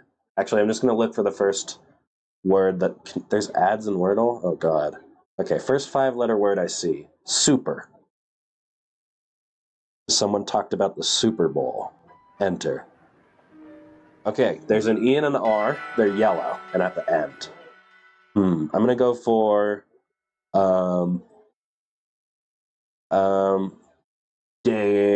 dared. Wait, no, that would put the E in the same space. Oh, I should try horse. Good point. Horse is going to be my second word, despite there not being an S. Okay, so I got an H, and I got the E in the correct spot. What a goated pick. Horse, always the play. Horse, infamous pick, always. All right, so we've got, It could be, It could be a profane word. I'm not going to default to that. It's always horse. I don't know why I overthought it, Alex. Shore. No, there's no A or S. Thor is... No, that's not a word. The R could be there. Chore. Boom. Got it. Easy 3-peat. Goat. Got it in 3. That's the horse difference, baby. Horse difference.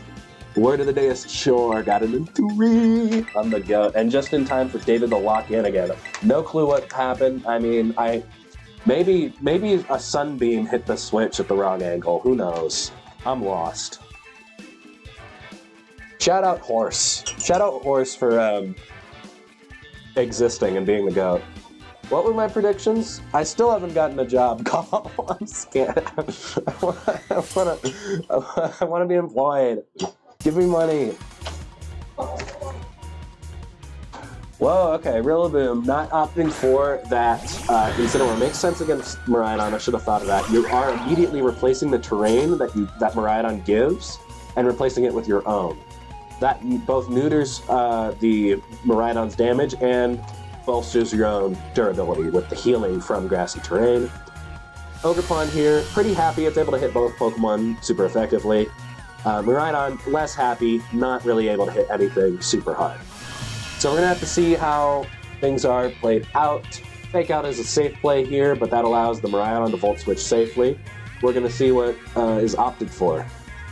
It'd be very risky for David to try and go for something like a Terra Fire and a blasting into the Miraidon, but I like this play of the Terra Fairy. While it doesn't give you anything in the moment, Terra Fairy allows you to bring this Miraidon in on the switch-in later on in the game, potentially.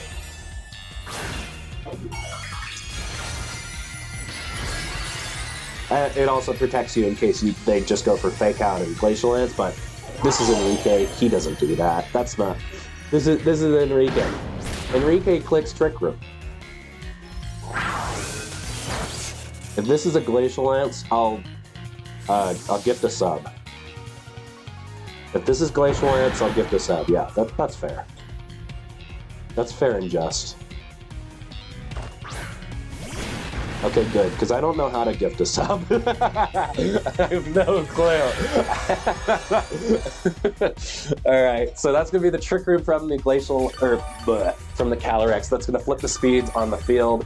Now, Rillaboom and Calyrex threatening damage before the Ogerpon or the Urshifu could get to act. Spiky Shield and Protect just going to be the safe play, but that is going to allow Enrique potentially to switch into something more threatening, like a Moongus or like Incineroar to intimidate, or even Blood Moon, which can just kill things.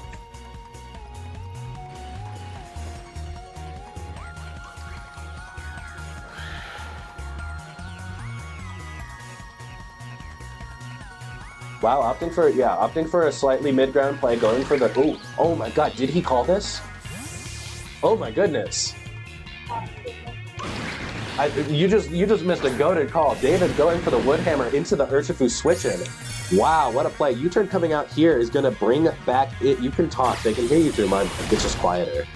Does this one work as well? Say Poggers, dude. Poggers. Look at this. Look at this. We're under Trick Room right now. Watch this. Watch this. Yep. Watch this. I'm watching. Hey, guys. You're watching? Watching? We're under Trick Room. Calyrex just hard switch to Urshifu, I would live. Damn. Cringe. That how did it? That is nuts. Intimidate goes crazy. That's crazy. Okay, but wow, what an incredible play by David. Yeah, recognizing that he needs to get some momentum early on these turns where, you know, Enrique wants to just passively set his stuff up. Going for that Wood Hammer, knowing that the only switch in would be Incineroar, and that's just boils down to a 50-50 at the end of the day. Dude, how? Anders has broken the mic like 3 times now. I've not broken the Give me the mic. No. Give me the mic. Put it back on. We're good. I've not broken the mic ever. So David's team is it the Miraidon? Yeah. Okay. Fake out coming out into the Urshifu to prevent it from doing anything. Follow me coming out from the Ogre Pod. Interesting move, perhaps for something like a Will-O-Wisp, but that's not going to be the turn. That's just going to be the close combat, going to take out the Ogre Pod. Just tuned in, but this is exciting. It is, dude. I don't quite have the hype factor. Well, okay, it would have been more hype if there was a DC. Or, I don't even know if there was a DC. It was just like, they started the match, and then David went to the main menu and restarted the Switch. So I played Wordle, and I got it in 3. You played Wordle? I played Wordle. That's incredible. I got it in 3. I've never got a Wordle in my life. It's horse. It's always horse. That's not... It's always horse. What? It's always horse. Is it actually horse? No. But that was my second guess, and then I got it on the third guess. It's always horse. Okay. Horse is literally goated. Yep, I agree. Horse is goated. Think about it. Yep, I'm thinking. I didn't have a follow-up. Always bet on a horse. That's my man. Always bet on horse. That's my man. Okay, I'll try that. Are we on the Trick Room right now? We are. This is Turn 3. Craziest Trick Room board state I've seen in my life. Or turn 4. This is now turn 4. Yeah, no, David making an incredible play. Getting that switch up, just picture perfect. Going for the parting shot here, going to limit the Miraidon's damage. You're tempted. I mean, it's just, you've got a lot. The issue here is that while Enrique has the Trick Room and the speed control, David, by getting that turn right with the Urshifu, just limits any sort of pressure that could be had under the Trick Room. You're able to take it out smoothly. Free D-Gleam. It's not going to do that much. I think a Volt Switch would have been better, personally. But I don't think you mind too much either way. I mean, you've lost your Ogre Pawn, but I guess Volt Switch is risky because then you're forced to bring in POW. Right. So, and there's always the chance of Blendon switching in, right. blocking that Volt Switch. D-Gleam is the safe option. Yeah, but now you're able to just get out of Trick Room. Calyrex coming in. It might not even be the Blood Moon in the back. We haven't seen yet. How many pieces of Trick Room are left? Oh, wait, no, we know it's not. Incineroar came in. Yeah, it's Incineroar, Rillaboom, Urshifu. I was overthinking. Yeah, so because we did not bring that Blood Moon, there was not enough pressure in the Trick Room for this game. I mean, it's not over by any means. There are still a lot of resources on Enrique's side. But, as soon as Trick Room goes down, if he hasn't, gotten a parting shot off or gotten his fake out in on the right turn, there's going to be damage done to Enrique. 100%. The issue now, David. Ice Surging strikes Rillaboom. That's so. Anyways, guys, Taunt is also in play. I like Taunt as well. I want to Surging strike the Rillaboom. Yeah. See how that would have worked out for you? Nothing happened yet. Miraidon switched out first. Oh, yeah. You're not U-turn, dude. It's literally U-turn. You're not U-turning It's literally the Miraidon. U-turn. You're not U-turning the Miraidon. It's literally U-turn. So U-turn's free damage. one of our commentators is wrong. U-turn is free damage. Right. You know what else is free? Real estate. Thanks, Anders. I got you. So David's approach to TR is really interesting, going for a hyper-offensive approach, which I don't know. It's risky. Because Urshifu is really your only... Urshifu and Genpar are really your only pivots. If it's a U... Okay, see? No! It wasn't a U-turn. It wasn't a U-turn. Look, I'm just saying that Urshifu should have done something this turn. Taunt would have gone crazy. Okay. He was hovering Taunt. He considered. But that's just a tough play to make. That's a really... Especially after you've been aggressive all game, really tough to make that play. Yeah, and now Miraidon's forced to come in on this last turn of Trick Room. Going to be tough to get through. It's just... Or is this last turn or did it just happen? It might be the last turn. What are the other Mons on David's team? I think it might have just been. The last Mon is Incineroar. He is Incineroar, and what is the other one he didn't bring? He didn't bring blood. Here, take a team sheet. Okay. Great, thank you. So, in addition, David has Dragonite and It's 2-2. Whimsicott. It's a 2-2. So, I guess in that situation, yeah, you can't really bring D-Knight or Whims. Okay, that makes sense. I was about to say, if David had more of balance pieces, I figured you would also bring the balance pieces. But it's really surprising to see David play hyper offense in a very defensive manner. You wouldn't necessarily think that. I don't know. You wouldn't necessarily think that a combination of 4 Pokemon like this could be played in more of a defensive way, but David's been making it happen. Yeah, he's very acquainted with the style of play that's happening. So he knows what to do with this unit. Electro Drift coming out into the Miraidon, the Calyrex, that's going to be tough. We do have the Urshifu still. Let's see what it's able to do. Close combat into the Incineroar, but we are intimidated, so that's not going to quite get there. Yeah, making the safe play there doesn't get you enough.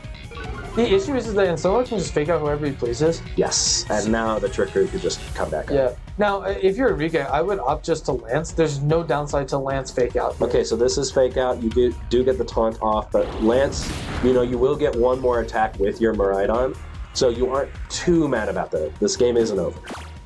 It's definitely not over. Glacial Lance coming out. Smart play by David. Is it +1?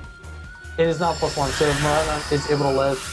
I guess the issue is now you could just safely bring in Rillaboom, and even if it goes down, you get the switch back into Incineroar and get Fake Out next. Right. Well, you can just double up the Calyrex with Electro Drift plus Close Combat. Yeah, but that doesn't work. It's going to protect. It can't protect. It just was taunted. Oh, that's true. You know what? You're wrong. Yeah, I'm capping. I do think... Yeah, has to switch up Calyrex into the Rillaboom. So if we're able to get rid of both Incineroar and the Rillaboom this turn with, say, a Drake... Or, no, we can't Draco. So it has to be Electro Drift. So we're going to have to see how much it does. Right. Yeah, we're stuck with Electro Drift as the stick. So I guess best play is to Electro Drift the Incin, maybe, and then hope for... you need a crit either way. You still need a crit either way. That crit might not have got it. Yeah, no. So unfortunately, Enrique knowing his lines, making the safe play, gonna wrap this up. And now, yeah, Calyrex can just come in, it's unfazed, it can set up the Trick Room. Although, is it over? You'll Fake Out. David has Chempow in the back though, right? No, he sacked it. Oh, is the last 2 mons on the field right now? Yeah. It is looking over then. You'll Fake Out. I guess you could double the Calyrex with like... Nope. No, you can't. You just Lance. Fake Out Lance. Yep. Fake Out Lance is the guaranteed play there. Yeah, switching out Calyrex there was really smart. It's really interesting seeing Calyrex team being played by just good stuff. It's not often that you see Calyrex without like a Raging Bolt and without Cornerstone Ogerpon. Seeing Calyrex good stuff really is... It's kind of a sight to behold just because when you see Calyrex good stuff, you get to get in the mind of a player. You get to understand, okay, how good are they? Because if you bring good stuff plus Calyrex, you're relying on your own inherent skills as a player in order to carry you throughout the match. And even though I tuned him halfway through, Enrique just played this really well, safe, but also accounting for variables, like not falling for taunt and being able just to Glacial Lance. Calyrex is like you're looking at a stock market. Calyrex Ice. Mm-hmm. And you want to invest in something that's going to make money, big money. And you're like, all right, this has gone up a lot, this has gone up a lot. I'm all in Tesla. Wow. And then that's your Miraidon. And then you die. And then Calyrex is just that bugger and Amazon. Just sitting there. Consistent, unacknowledged, slow yield. I don't know. I'm not a stockbroker. I just thought of Amazon. I'm also not a stock person. I invested, I think it was a year and a half ago, I invested $850 into Luminar Technologies.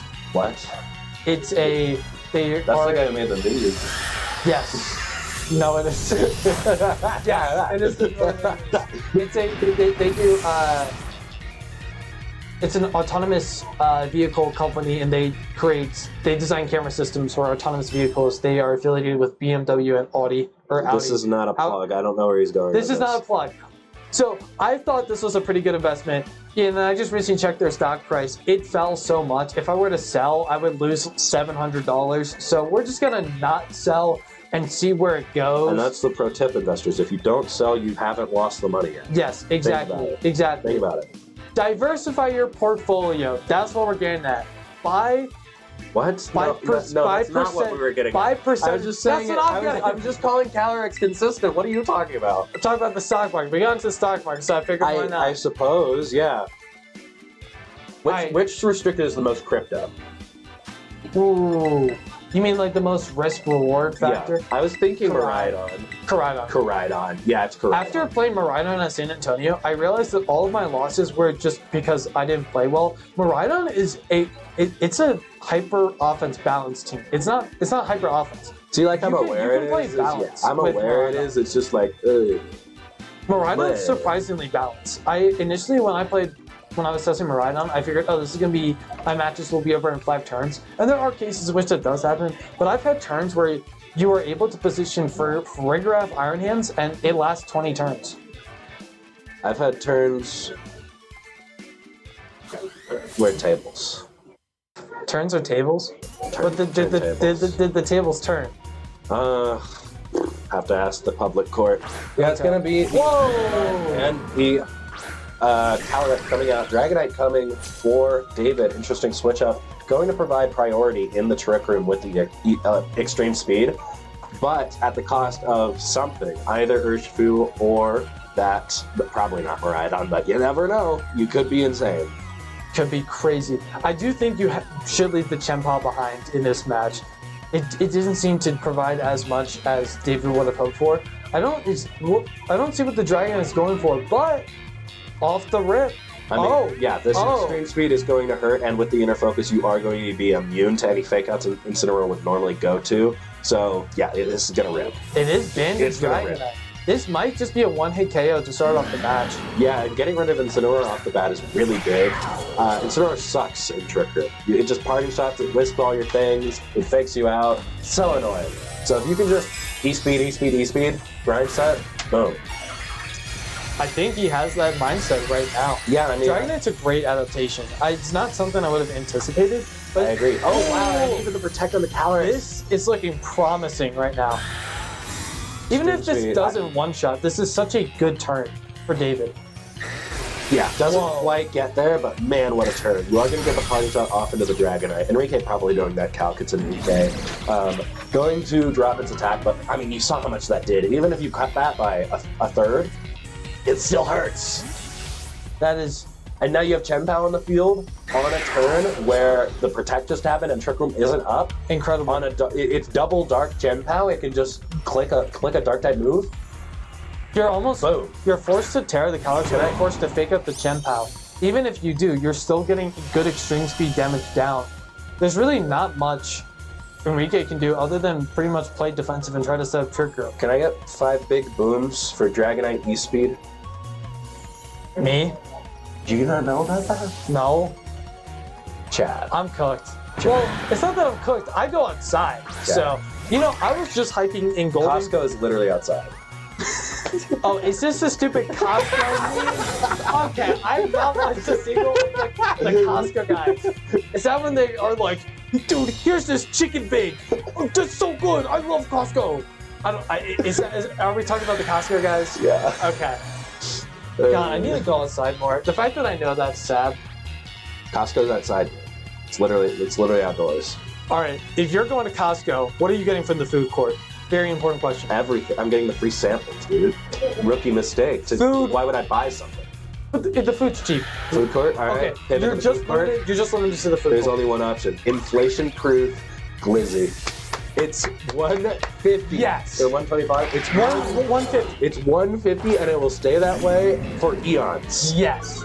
Beautiful. It's beautiful. That is the right choice. Think about it, guys. You know, you could pay $70 to enter a regional and then probably want to off yourself after, or yeah, and then play $80 at lunch. Yeah, it's so bad. Or you could drive over to your local Costco and get a great lunch. I mean, literally one of the best hot dogs. Exactly. Always the play. Think about it. Gotta go for the glizzy. Oh, wow. Oh, double up there. Arsenal lids. This is looking incredible now for David. I think the adjustment was fantastic. Normally you wouldn't think about using Dragonite in a matchup, but in a Calyrex Ice matchup, but the E-Speed just throws off Enrique's momentum so much. For sure, and with the Sucker Punch here, even in Trick Room, you're not really able to limit the damage that is getting done by Chen Pao, by all the mons that you really don't want to take damage from. This is a boom moment. Yeah, this is one of the 5 booms. Are there actually, do they sound out each of the booms? Yes. That's great. They go, boom, boom, boom. I'm going to stop. I feel so bad for anyone. 5 times. Can you imagine, you just walk into your local Costco and you just see 2 people with the camera just going, boom. It's nuts. Be awesome. Yeah. It's the Costco guys. Dude, my favorite thing about Costco is my Costco back home, we have a bunch of Amish people, and so sometimes Amish people will just walk into Costco. It's the weirdest thing. You know, Amish people in Costco, you never would think. But Pennsylvania provides a lot of yeah, that was Sucker Punch into going for Protect just to get the grass thing in. That makes sense. Smart. But smart play. I feel like this, I don't mean to be the bringer of bad news, but as long as David keeps up the momentum, this match seems like it's sealed. Yeah, you it only really got 2 more turns of Trick Room, I think, if I was counting correctly. Yeah. Or is it 1 now? Well, he's teasing me. He's teasing me. He doesn't want to show me. Dang. It just really... Either way, you're in a spot where Sucker Punch, it doesn't quite get Ursulina, actually, but you're also able to just switch out the Chen Pao, and you still have extreme speed in the back. You have so many resources here compared to everything being low on Enrique's side. The update, didn't Enrique win the first yes, one? my mistake. I feel like Enrique won the first one. Okay, now we're good. Center where the fight. I do have the names in the wrong spot. My bad. No. That would cause confusion, wouldn't it? That would. I kind of just gambled because I was I didn't get told. So I was just like, you know what? I'll check and then I'll pay attention. And then you weren't there, and I was like, what? I got distracted by you not being. Right. You guys want that? Yeah, it's David versus David, by the way. David won 1 game. Yep. When I'm not here, everything goes well. That's not true. It's just I am occupied right now. I'm waiting for a job interview. Job? I'm slightly distracted. I'm locked out. That's okay. It's okay. It's okay to admit when you're locked out. Locked out. Yeah, just making safe plays, David understanding I can get out of Trick Room, not even get out of Trick Room, just get Chen Pao and get Dragonite, and then kill. That's all you need. Yep. It's really interesting to Balanced see breakfast. Pao Knight still being relevant and really effective into Calyx Ice Rider, which is not something on paper that seems like it would work, but in practice, it's proving very effective, and so should be bringing David to a pretty commanding game 3. And I don't know, I think the first game, it was so heavily skewed in Enrique's favor that I was really struggling to think about how David would adjust. Yeah, I saw the Dragonite and Whimsicott, and I really thought to myself, well, I don't know if he has the tools to break this team, but just the Dragonite alone was able to put in so many holes in Enrique's plan. Absolutely, and there are adaptations that can be made, like seeing an Urshifu would be a little bit scarier. You get the close combat once it is Terra Normal. So the fact that was subbed out for the Blood Moon this game definitely helps David. And also Amogus is also not a great thing to see. You know, redirection is not the fan of strong priority a moves. Wisp miss onto D-Knight. That is crucial. Yeah, I mean, yeah, that's crucial. I mean, I think E-Speed was still doing enough damage for most things regardless. It just would have meant that David would have had to be more careful preserving Chen Pao, because with the burn, it wouldn't do enough to take out Calyx. Without the burn, it can murder everything. Right. It also means that if Calyx is at high enough HP, with E-Speed damage, it would be doing significantly more. So now Calyx is still threatened. That's not good for Enrique, because any little bit of damage mitigation that he wanted on the field is now gone. It's always especially frustrating when that happens after you make a read. Like I was prepared, you go for Terra Ghost, you dodge the normal type move, you miss. Yeah. It's like, man, like why do I? Sometimes you just want to not play this game and cry. Well, okay, we should be more uplifting. Sometimes you should play this game and cry. Yeah, and then go outside after. Yeah. Chad, I don't know who brought this guy in. I'm sorry. I like going outside. Is that wrong? He's talking nonsense. He's speaking a different language. I'm sorry. I go outside. His resume said so many different things. Does that count? He's talking about animals. That requires well-being and maintenance. That's tough. Wow. Okay. I guess I'm not fit for being a VGC caster. It's Too not, healthy. It's not in my cards. It's too healthy. Right. Of course. Your cards need to say, you need to have, you're not going to make that joke, never mind. Calyrex, Rillaboom on the field. Yes. Important. Important. Fake Getting out. the fake out into the Chien-Pao, but this means you are getting that E-Speed turn. You are neutral here. This is going to do a lot into one thing. Rillaboom goes down. But, I mean, Calyrex, it just can't do enough to Dragonite after it's paranormal. It doesn't have a close combat that it potentially could. It's just the high horsepower. So we're going to see how much this does. It is the Trick Room. But again, yes, you still have priority E-Speed. It's not going to get there. The miss of the burn on Dragonite is huge. There is a potential chance that Dragonite does live a Lance, even with Chien-Pao on the side of the field. That otherwise... Easily. Oh, is it? It is multi. No. Oh, it's inner focus. But I still think easily. It's a neutral Calyrex, is it not? Wait a second. So earlier in the match, Incineroar went for Parting Shot into... Yeah, Parting Shot works. It works, but not if you have, what is it, Cloak? What's the thing that blocks? Clamia. Got it. Yeah, it doesn't have Clam. I had this match versus Enrique where I Parting Shot his clear angular Entei. Oh, you are a goofball. I just might be. Yeah, so that's Oh! the Okay. Yeah, Protect from Chien-Pao. Yeah, that's interesting. Yeah, I think Enrique not going for the Protect there. He wanted the Dragonite to go for something that might be similar to targeting down, or sorry, he wanted the Dragonite to get protected. Where am I going with this? He thought Chien-Pao was gonna do something there. It didn't. It did. It's looking really bad. I think if Dragonite was burned previously, this would be a okay position. Right, because you wouldn't have nearly as much chip on the Calyrex, but now you can just either Sucker Punch the Calyrex or even just go for a Throat Chop into the Incineroar. The best way to do is protect Wisp, just to try to get some momentum going. Yeah, I agree, but even with that, you're still getting the E-Speed plus the Sucker Punch damage into the Calyrex, and that's just going to be enough to wrap up the game. We do see the safe play coming out. If this is a Wisp that connects, it is just Knockoff going off into the Dragonite. I like that. That limits your damage even further with the extreme speed. Now you've lost your choice band, less damage. With Calyrex, you are able to dodge the scarier Sucker Punch in this context by just not going for an attacking move. And that would force something like the Throat Chop, which can always which would always be after the burn. So I like that move. It's definitely still scary. Dragonite is also in range of the Glacial Lance now. Importantly, it's in range of Glacial Lance. What does David have in the back still? Is it the Rillaboom?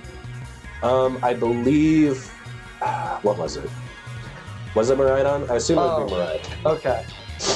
So it's almost like if you're Enrique, you don't want to necessarily protect with the Calyrex because you still, in order to beat the Miraidon in the back, you need the Trick Room up. So you almost need to, you almost need to not protect here.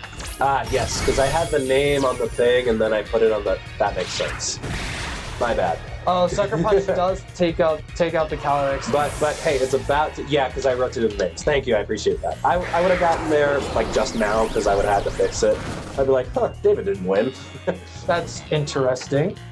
So Sucker Punch coming out, picking up the Calyrex with the extreme speed chip. I'm wondering, is the Chien-Pao -1 or is it neutral? Because I'm assuming it has to be neutral in order to pick up the knockout.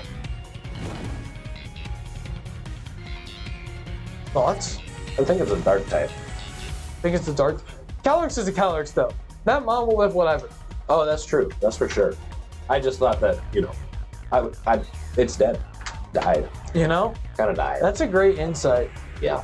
Outrage. Whoa. Yeah, by knocking off the band, you're able to go for moves that aren't the extreme speed, which means you can hit the Incineroar and you can knock it out. You didn't really necessarily need that with still having Chien-Pao and Miraidon after taking Calyrex, but now I can officially say we're 1-1. Great set going on. Yes. Glad it's not over. I'm glad David didn't win the first one because now we get a game 3. Yes, I'm very excited for this. It really feels like in game 1, from what I tuned into, because I was too busy looking at Pokemon cards downstairs. Yeah. That really, it thought that I had the score wrong for a bit. Yeah. I thought that Enrique was in a favorable position to take the set. Game 3. David I had the score wrong for a bit. Great adaptation. We're going into game 3. Of Dragonite really puts it in a really interesting position because it really all depends on what Enrique wants to bring. If Enrique decides to bring the Urshifu over the Blood Moon, if he can bait the Terra Normal from Dragonite and potentially get a burn off of it, or even just a parting shot and get an Urshifu. He's in such a commanding spot to just get a lot of damage down onto the Dragonite. So it's really about how Enrique responds and how David wants to necessarily approach. Because I think Enrique knows that he can't let Dragonite do the same amount of work that it did in Game 2. So it's up to Enrique to adjust, and I think an Urshifu adjustment here could be crucial.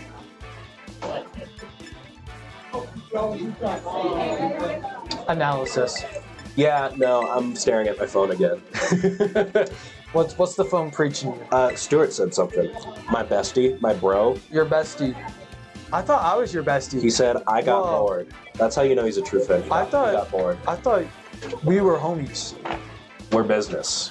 This is co-comment. We're business. We're business. So it doesn't extend beyond that. I'm keeping things official. Wow. So you offering me that pink lemonade Kit Kat was nothing more than just a little commentary. There's a big difference between sharing a Kit Kat and sharing a Kit Kat.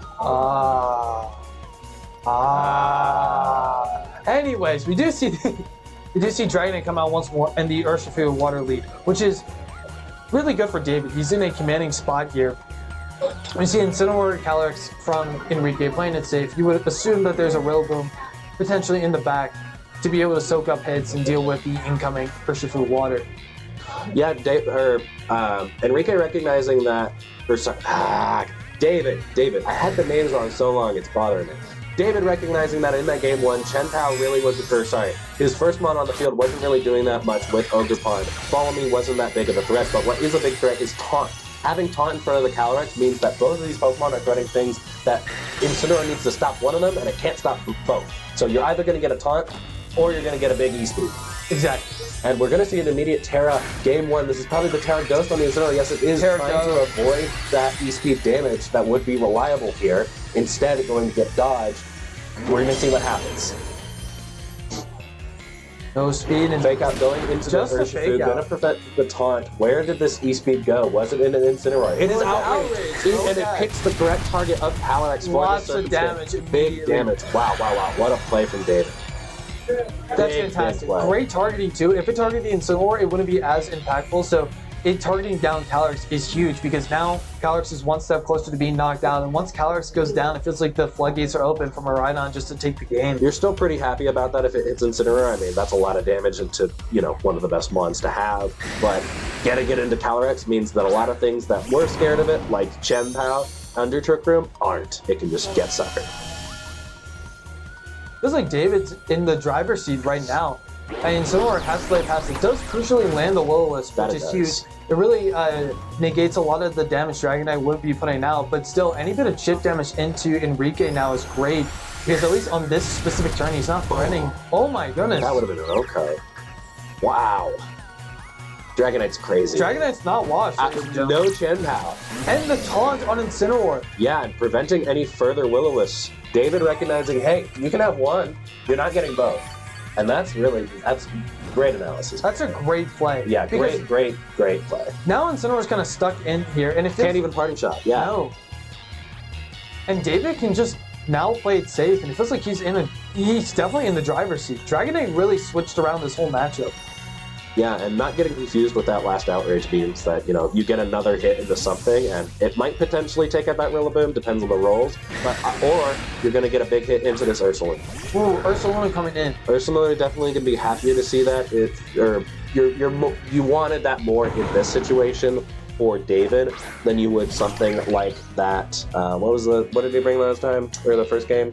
He brought Urshifu, I believe. Urshifu. Yeah, definitely happy about that in Trick Room. So you're able to threaten things way easier. U-turn coming out, very smart. Now you get a second Intimidate. That's a good play. Or a Calyrex switch back in, whatever you prefer.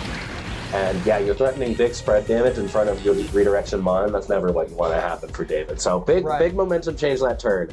At the risk of switching out both Pokemon, of course. Right. I was about to say the Ursaluna switching is pretty risky if you did not return into the Ogerpon switching, because then Ursaluna is left without any support. But getting Ursaluna in is actually really quite nice, because even though you would like it under Trick Room, you're now in a position where you're free to just fire off a Blood Moon and start taking KOs, which is crucial here. Because once you take one KO, I feel like Calyrex can just set up Trick Room and start Glacial Lancing. Start hitting stuff.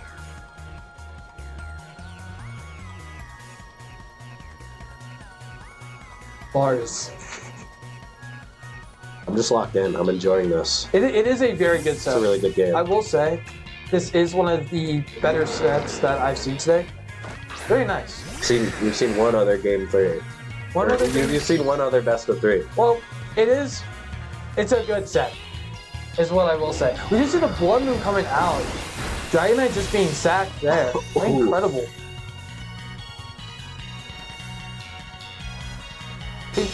Yeah, I mean, I figured Blood Moon would be used as a Trick Room Sleeper, but actually using Blood Moon outside of Trick Room to get rid of some of the stuff that threatens Calyrex Ice seems to be the way to go. I thought Enrique would mix it up and bring the Urshifu Water to pressure more, but with Blood Moon, or with the Blood Moon Ursaluna, you're able to both pressure inside and outside of Trick Room, which is something that Urshifu can't do as effectively. Yeah, at the very least, you get to do something with this Dragonite before it goes down by living at 1 HP. Grassy Terrain goes off before the burn, so you are sticking around. But again, with the burn, you're not exactly doing the most, but you're not exactly doing nothing. So you certainly can't ignore it. It's good chip damage, and any bit of good chip. It's good chip. It's good chip. Any bit of chip on Chip is chip. Exactly. Sorry, I'm saying all the buzzwords. Extreme Speed coming out into Ursaluna, 30%. That's still solid. 25 maybe. 1 HP, baby. Hyper Voice coming out, not going to quite pick up that Ogerpon, and shouldn't be in range of any knockoffs. So we're going to get some sort of attack from this Ogerpon this turn. We'll have to see what it is. Yeah, I think it might be just a trade. If you Wood Hammer. Knockoff going out into the Ogerpon, what is it? Ivy Cudgel going into the Incineroar. Respect that. Getting your damage. And now, not too much, but it's chip. And now Miraidon looks very great to go into. Yes, that it does. Trick Room is going to end this turn. I don't think Trick Room is up. Boom. Oh, it was up. There you go. You cannot I'm Lunation. What am I? That's nuts. There's no Miraidon. Guys. That's he insane? That's nutty, buddy. Nutty buddy? That's nutty. You know what's crazy about this? Nutty buddy? You know what's crazy about this? What? You have the Chen Pao mind game. This is what David set up. Enrique, with every fiber, expects that Miraidon, because restricted, bring restricted. But there's a Chen Pao in the back. So if there's something that Urshifu might just barely not kill, Chen Pao switches in, boosts the damage. Huge mind game potential. And then Urshifu fires off a flurry of attacks. Urshifu is amazing to bring here. If you risk having to get through that Trick Room, but I mean, David recognizing he didn't use Miraidon that last game, so he's just capitalizing. Rillaboom coming in. We're gonna see what options David locked into. Yeah, Follow Me coming out, gonna prevent any sort of parting shot or burn Will-O-Wisp, so it should be fine to beat that Urshifu right now. Surging Strike's going into the Rillaboom, not the worst thing in the world. I would have liked a more offensive leaning turn from David, considering he's in the driver's seat here, because now Rillaboom is in for free, and Incineroar can go for parting shot here. It is parting shot. It does. I don't necessarily hate this, because Follow Me is still going to redirect any grass type moves, and you can guaranteed get rid of the Rilla next turn. Right. So I don't hate this. It's not bad at all. I think if you're going to play safe, this is a fine turn to do it. Okay. Obviously, yeah, we could have a better turn. I could play perfect. Not reasonable. Right. It is still pretty advantageous, I will say. For sure. Ursaluna coming Ursaluna coming in is fine. This interesting pick, yeah. This is extremely safe here. I mean, you will probably fake out the Urshi, but I think a double protect is fine. You could risk Incineroar coming back in to capitalize on a double protect, which is the only concern. So I wonder if you're David, if you even opt for a protect here. I think there's definitely a mind game here, but double protect's the safe move. If you keep playing safe, you win the game if your opponent doesn't make a risk. If you want to force Enrique to make a risk this turn, you go for something like the Follow Me, like the Surging Strikes, force them to do something. Yes. And you're honestly not too mad about this. If Incineroar switches in, you're happy. Yeah. Wow. Getting the turn right. David calling it perfectly. Yeah. Wow. What a beautiful play from David, risking so much of that turn if he just went for a fake out into Urshifu and a Blood Moon. Absolutely, but I think even in that worst case scenario, you then have Chen Pao in the field next to Urshifu without fake out, which means that two things are going to die. Right. You go for that dark type move into the Rillaboom slot and something gets hit like crazy. So yeah, now that's that Surging Strike. So yeah, David, wow, yeah. Beautiful knowledge of the Chen Pao. he knows that he can make a play that will treat him better in the long term. Exactly. That was a fantastic call from David. What an incredible... Yeah, no, David perfectly analyzing, this is the turn I need to risk things. I really respect that. And I think the Game 3 adaptation, number one, understanding Dragonite as the breaker early game, but deciding not to bring Miraidon in this matchup, I think is crucial. Miraidon, I mean, definitely has a lot of potential to do damage in this matchup, but it's not integral. It doesn't seem necessary, and I think opting for something like Chien-Pao in the back is absolutely fantastic. It rounds out the rest of the team very well. And it is just the correct play to bring into Game 3, and I think Enrique is going to struggle to deal with Chien-Pao in the late game. Agreed, and as long as this Ivy Cudgel does enough here, it's not doing enough with the Intimidates that have been on the field. So we are going to see this Trick Room get set back up. That is going to be a tough turn of events. We do still have Chien-Pao. He does have Sucker Punch. But that's a lot more mind games than you wanted in this game. Follow Me coming out, going to prevent any sort of Will-O-Wisp again. But, I mean, you've only got this one turn before Chien-Pao's forced to come in. And that's going to boost Calyrex more. Let's see what can happen. This is a great endgame. It is. I love this. Excuse me, does he still have Rillaboom in the back for Enrique? Yes. It's half health. It's about half health. So it's really interesting. You can pivot out Calyrex into the Rillaboom to try to conserve Calyrex here. And maybe try to Parting Shot, no, I guess knock off to KO the Ogerpon. It's a really interesting matchup because reason why you're going for Surging Strikes into the Incineroar is the Rillaboom, no Rillaboom switch out for the Calyrex. Yeah, I think that's a fine play. You're just getting damage when you can. Glacial Lance coming out, going to take care of the Ogerpon, which means that Incineroar is now able to go for a Will-O-Wisp, but it's still going to be able to take care of the Calyrex. It's still going to be able to do enough damage. Now, Enrique's mindset here is that he's able to bring in Rillaboom on the same turn as Miraidon. Terrain happens. Actually, technically, wouldn't Miraidon's terrain happen since it's slower? There's no knockout here. So Miraidon's terrain would go up. Oh, whoa, he went for Surging Strike into Insane. Oh, interesting play. Oh, right. Because he has Chien-Pao, he's able to safely just go for the Sucker into the Calyrex. Yeah, it's so low health, why leave it alive? Or why take it out with Urshifu? Wow, yeah. I fully forgot about Chien-Pao. Yeah, Chien-Pao's such a big bird. Chien-Pao's awesome. And the best thing about this is you don't necessarily have to threaten Sucker Punch if you don't want to. Throw Chop into Incineroar is completely safe as well. Agreed, yeah. I mean, you are a little scared of the Sucker Punch. The Will-O-Wisp from the Incineroar. I switch out into Rillaboom. There are ways around this for Enrique for certain, but I mean, yeah. But by just going for that Surging Strikes the last turn, you're able to get Incineroar much lower, much easier to knock out this turn. So yeah, that's a lot of foresight from David that, I mean, like, wow. Just wow. So much foresight. And incredibly played from both ends. This is for sure. I mean, like, this was predicting not to bring Miraidon is such a hard thing to do in a matchup. Like, it's like saying, oh, you're not going to bring the nuke?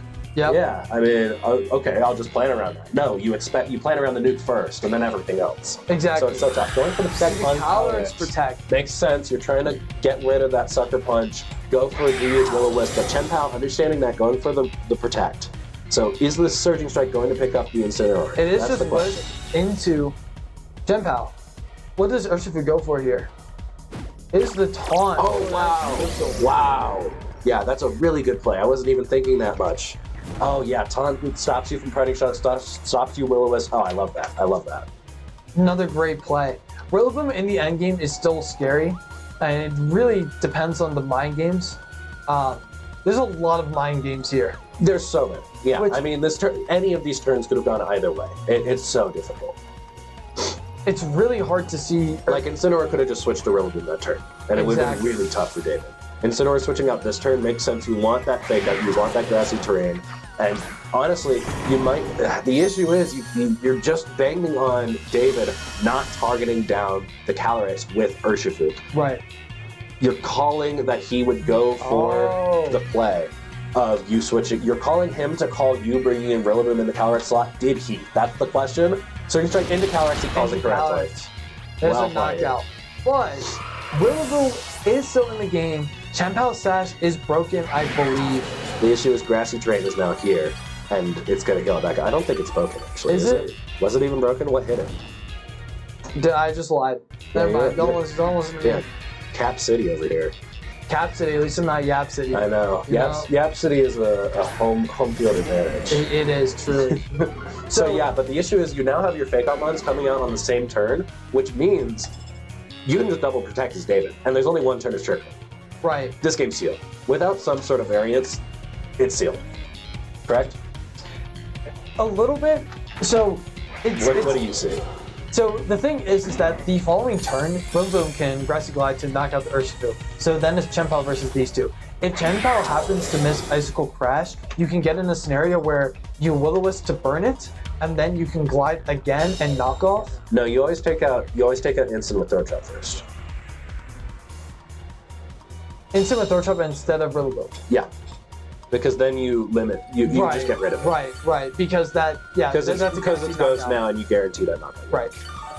I think you do need to Icicle Crash to get the KO on Rillaboom.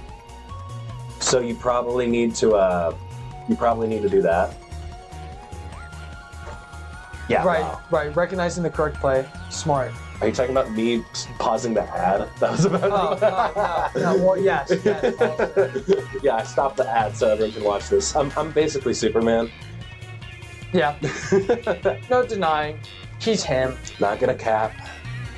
This is such a close endgame. It really is. Yeah, it's super cool that this got to this place.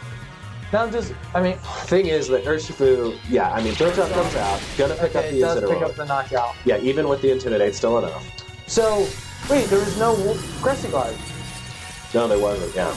That is fascinating. I'm wondering why Enrique did not Grassy Glide. I'm a bit skeptical. Perhaps anticipating just the double protect. I mean, at this point, when you're Enrique, you have to beg on your opponent either making a mistake or getting a miss. Right. Because again, if he made the Grassy Glide play, he has to get a miss on Ice.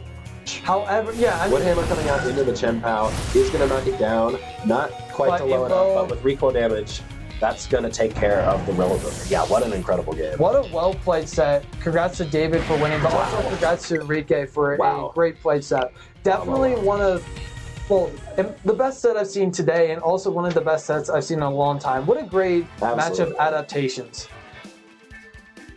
Dragonite. That guy is not Dragonite was that guy? Yeah, he certainly was. Hey, call up Costa. Tell him your boy's back. That's okay, dude. They play that one game so many times at the regional. It's like Earthquake. Did you know in 2017? It's like I'm in California with how many earthquakes there are. I'm trying not to swear. Did you know in 2017, Giovanni Costa brought back Okay. We'll be back. We'll be back for our finals. We'll be back for our finals.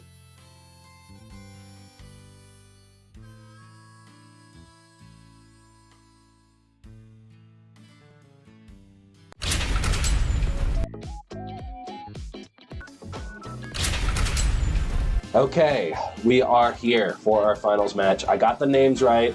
Don't even fight me. Names are right. I haven't gotten called yet. I'm scared. I'm sad. It's okay. We might be cooked. I'm not sad because I've got David versus Jake on screen. Yeah. Boom. Very interesting matchup. Two teams that you don't see that often. David's team is a really unconventional take on Miraidon. We featured on stream last round. And Jake, we featured earlier within the day. And Alex, I'm going to.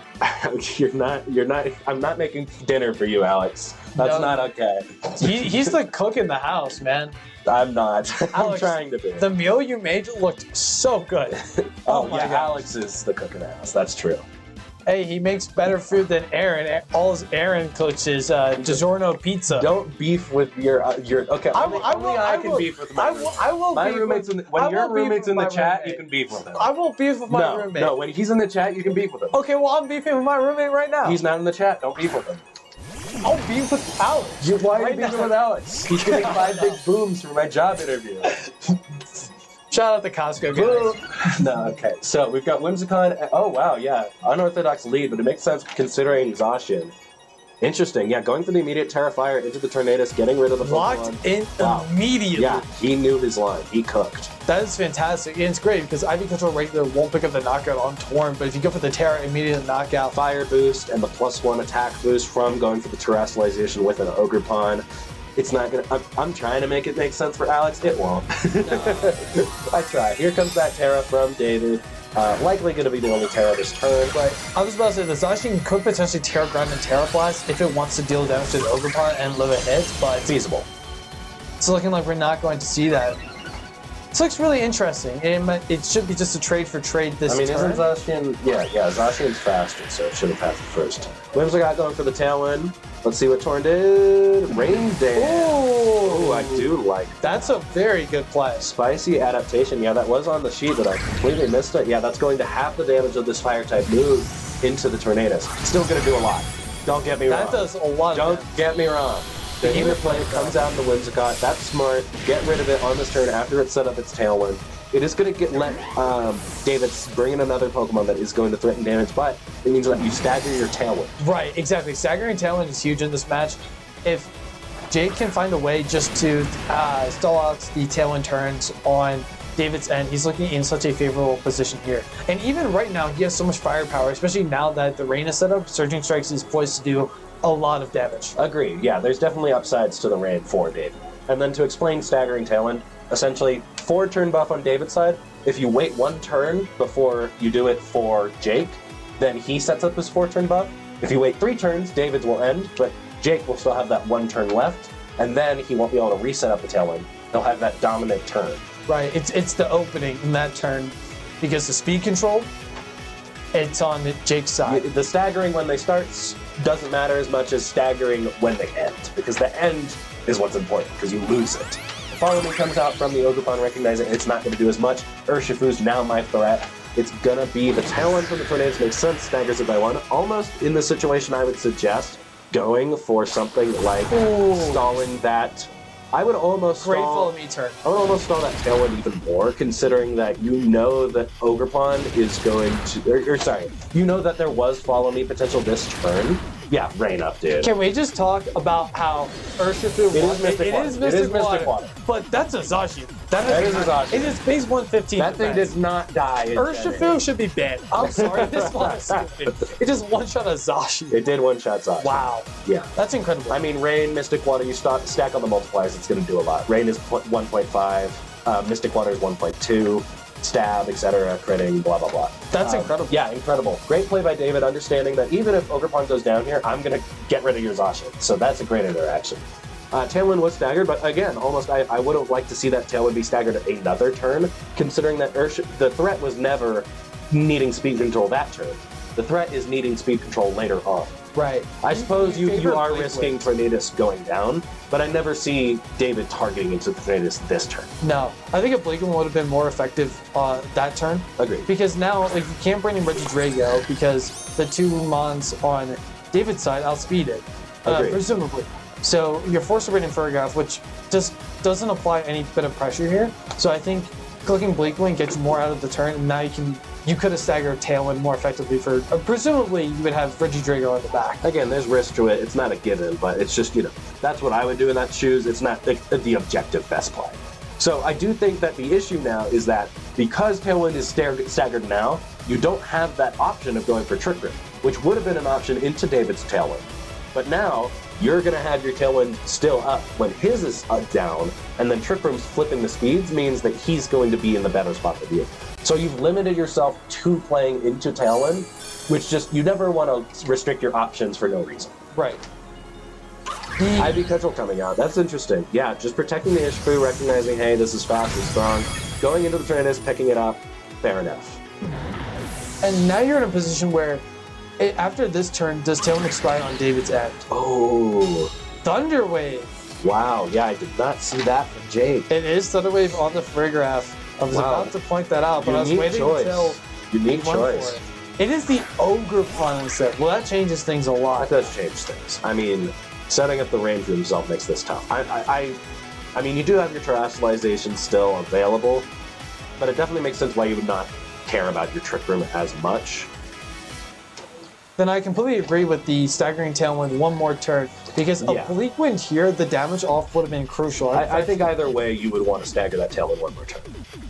We're talking about that a lot. It's just because, like, it's monumental. You know when like the putting a puzzle piece right into like the final piece of a puzzle? That's the OCD feeling you get when you stagger your Tailwind for like 3 turns. It feels so good. I was gonna make a comparison. A lot of people won't get it. It's like when you go to Permante's. What?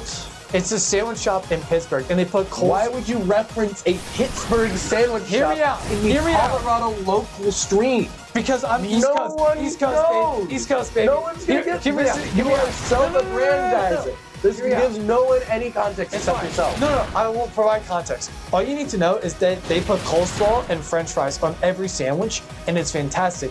It's kind of like ordering a sandwich from Permante's without coleslaw and french fries. You just don't do that. You have a better option in ordering the sandwich with the coleslaw and the french fries. So you want to opt to do that instead. Kind of equivalent I to gave this. a perfectly sound explanation, No. and you were like, no, I need to describe this in sandwich terms. Listen. What are you doing? If you ever find yourself in Pittsburgh, go to Permante's. Fantastic sandwiches. Highly Look, recommend. if you and your sponsorships today, first the energy stock or whatever it was. I just no that the energy stock wasn't a sponsorship. That tanked, and I kind of hate that company. But Permante's, I love Permante's. Let's go Permante's. Shout out for East Coast pride. Got their sandwich here. They're gonna give it the old food bra test. Review, brah. So the interesting thing about this matchup is by not clicking Bleakwind with Tornadoes, you don't have enough damage to deal with the Urshifu field.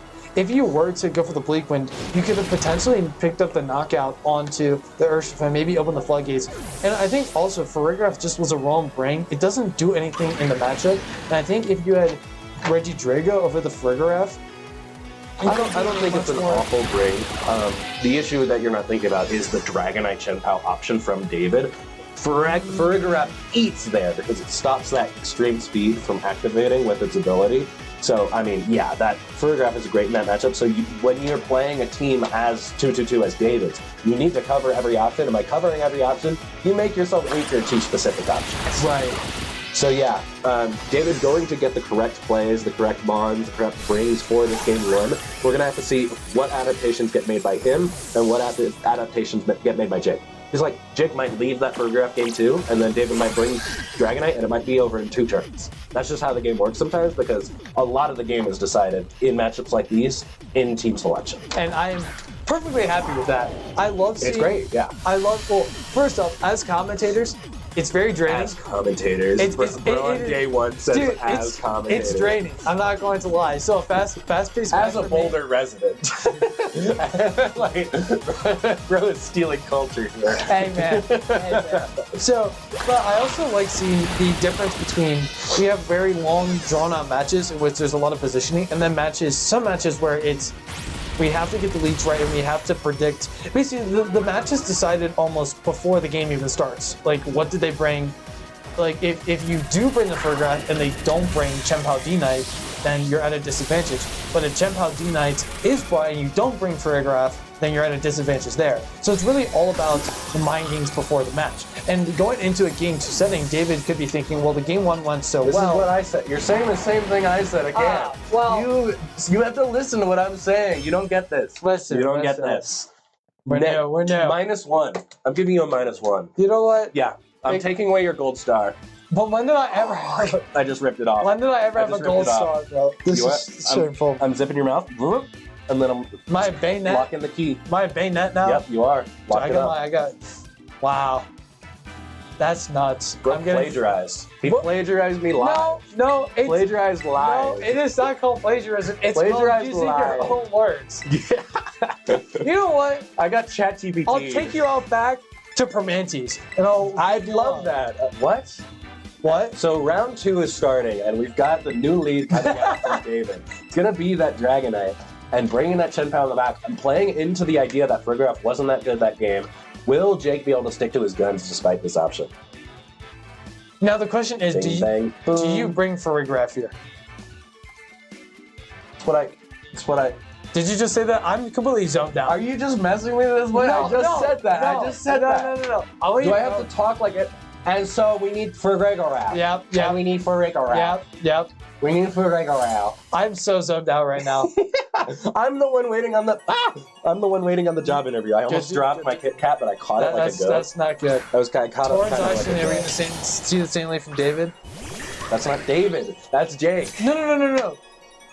David is the one on the left. He led Torn Zacian, which is the same lead as last time. No, that's Jake on the right. Yeah, yeah. Zacian's on the right. Yeah, I know. You just said on the left. Oh, well, I confused the two. Are you okay? No, we're good. Okay. My brain knew what I wanted to say.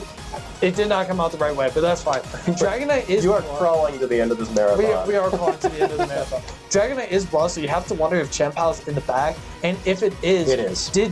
Oh, it is? Yeah. So now the question is, did Jake bring the Furgraf? Because if Jake didn't bring Furgraf, then this was looking pretty bad for him. Agreed. But if he did, opt for, which I think Jake would. I've played Jake before, and I feel like he would know that David wants to go for the Chien-Pao D9 game plan game 2. Well, Yeah, I mean, it's respond. It's very textbook conditioning.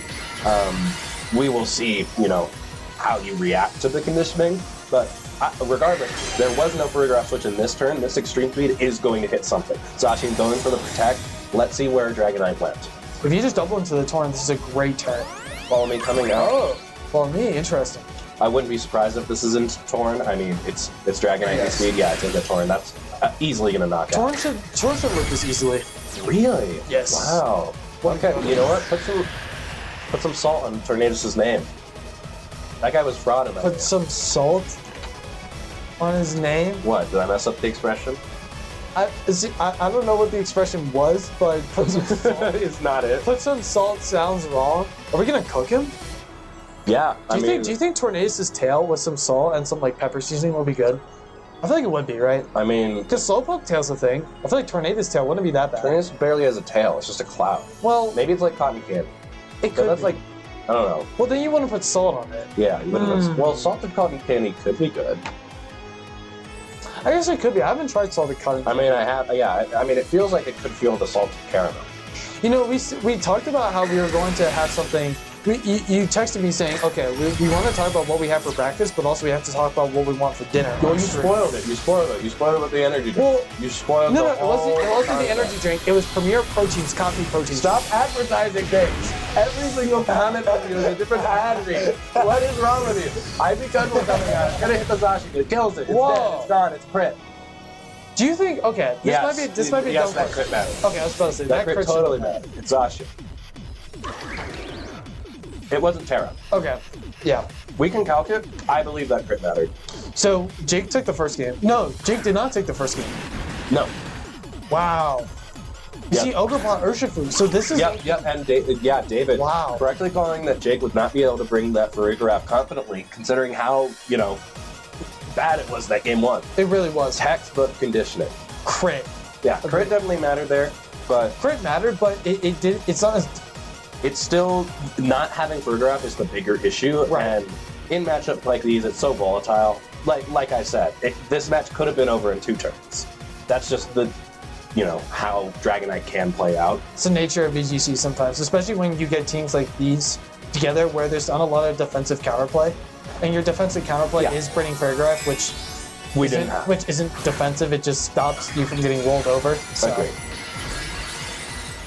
You see the Terra Water on Urshifu, but it might be too little too late in Jake's case, but we'll have to find out and see. There is still a way Jake can win this. How? Be better. Oh yeah, restart. Yep.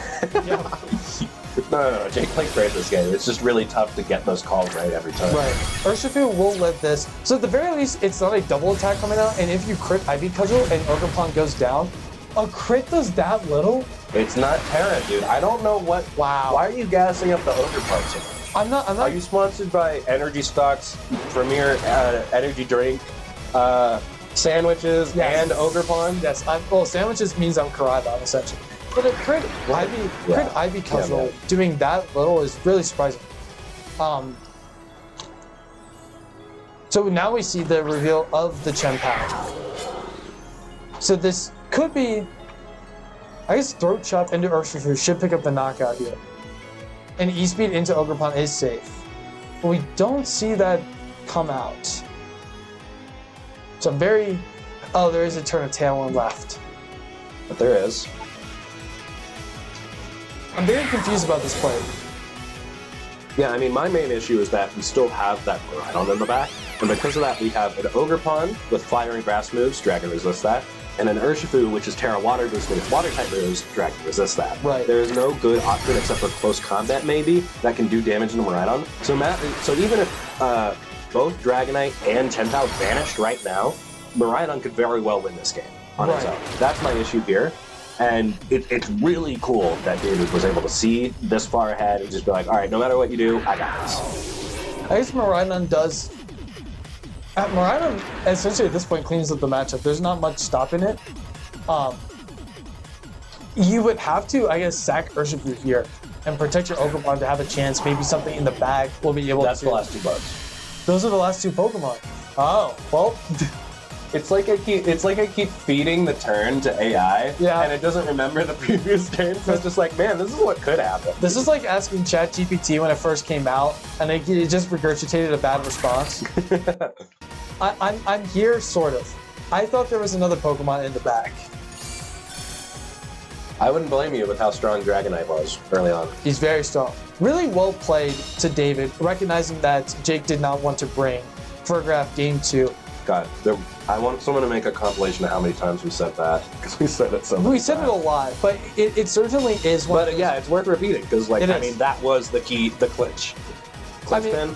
It was. The deciding factor of the match was not the restricted. It literally was, did you bring Furgraph, and did you bring Chen-Pao Dragonite? That's really all the match came down to. The restricteds were there, but they weren't the key players in the match. I mean, Zacian really didn't do a lot in either of these games for the most part, other than getting rid of the Whimsicott.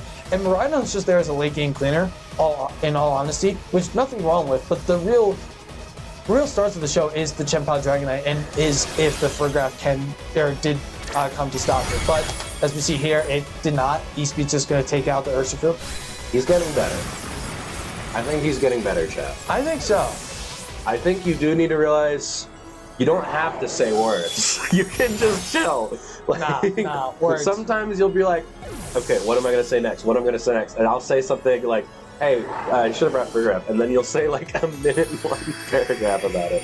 I'm like, yeah. I like analysis. Hey, that's fair. Well, okay, analyzing's cool. Yep. It's got to be practical. That is true. The AI stuff, not so much, but well played. Can we get 5 big booms for Andrew's attention span? Thank you. I don't have TikTok. My attention span isn't cooked, okay? But congratulations to David for winning today's... David played fantastic. That was incredible. And congratulations to Jake for... Jake also played incredible, Jake, both players played fantastic. Jake, one of the newer players, at least to the Colorado scene, right, exactly. Already proving himself to be really strong. Just getting into the top cut is impressive. Like, shocking. I mean, I didn't even place well, so... You didn't place at all. Exactly. Everybody placed above me, essentially. So congrats to today's players. Or maybe you placed above everyone else. That is true. We'll leave you on that pondering. Exactly. Thank you for tuning in, everyone. Yeah. Fun time. Great games. Yes. Peace out. Take care, everybody. Bye-bye.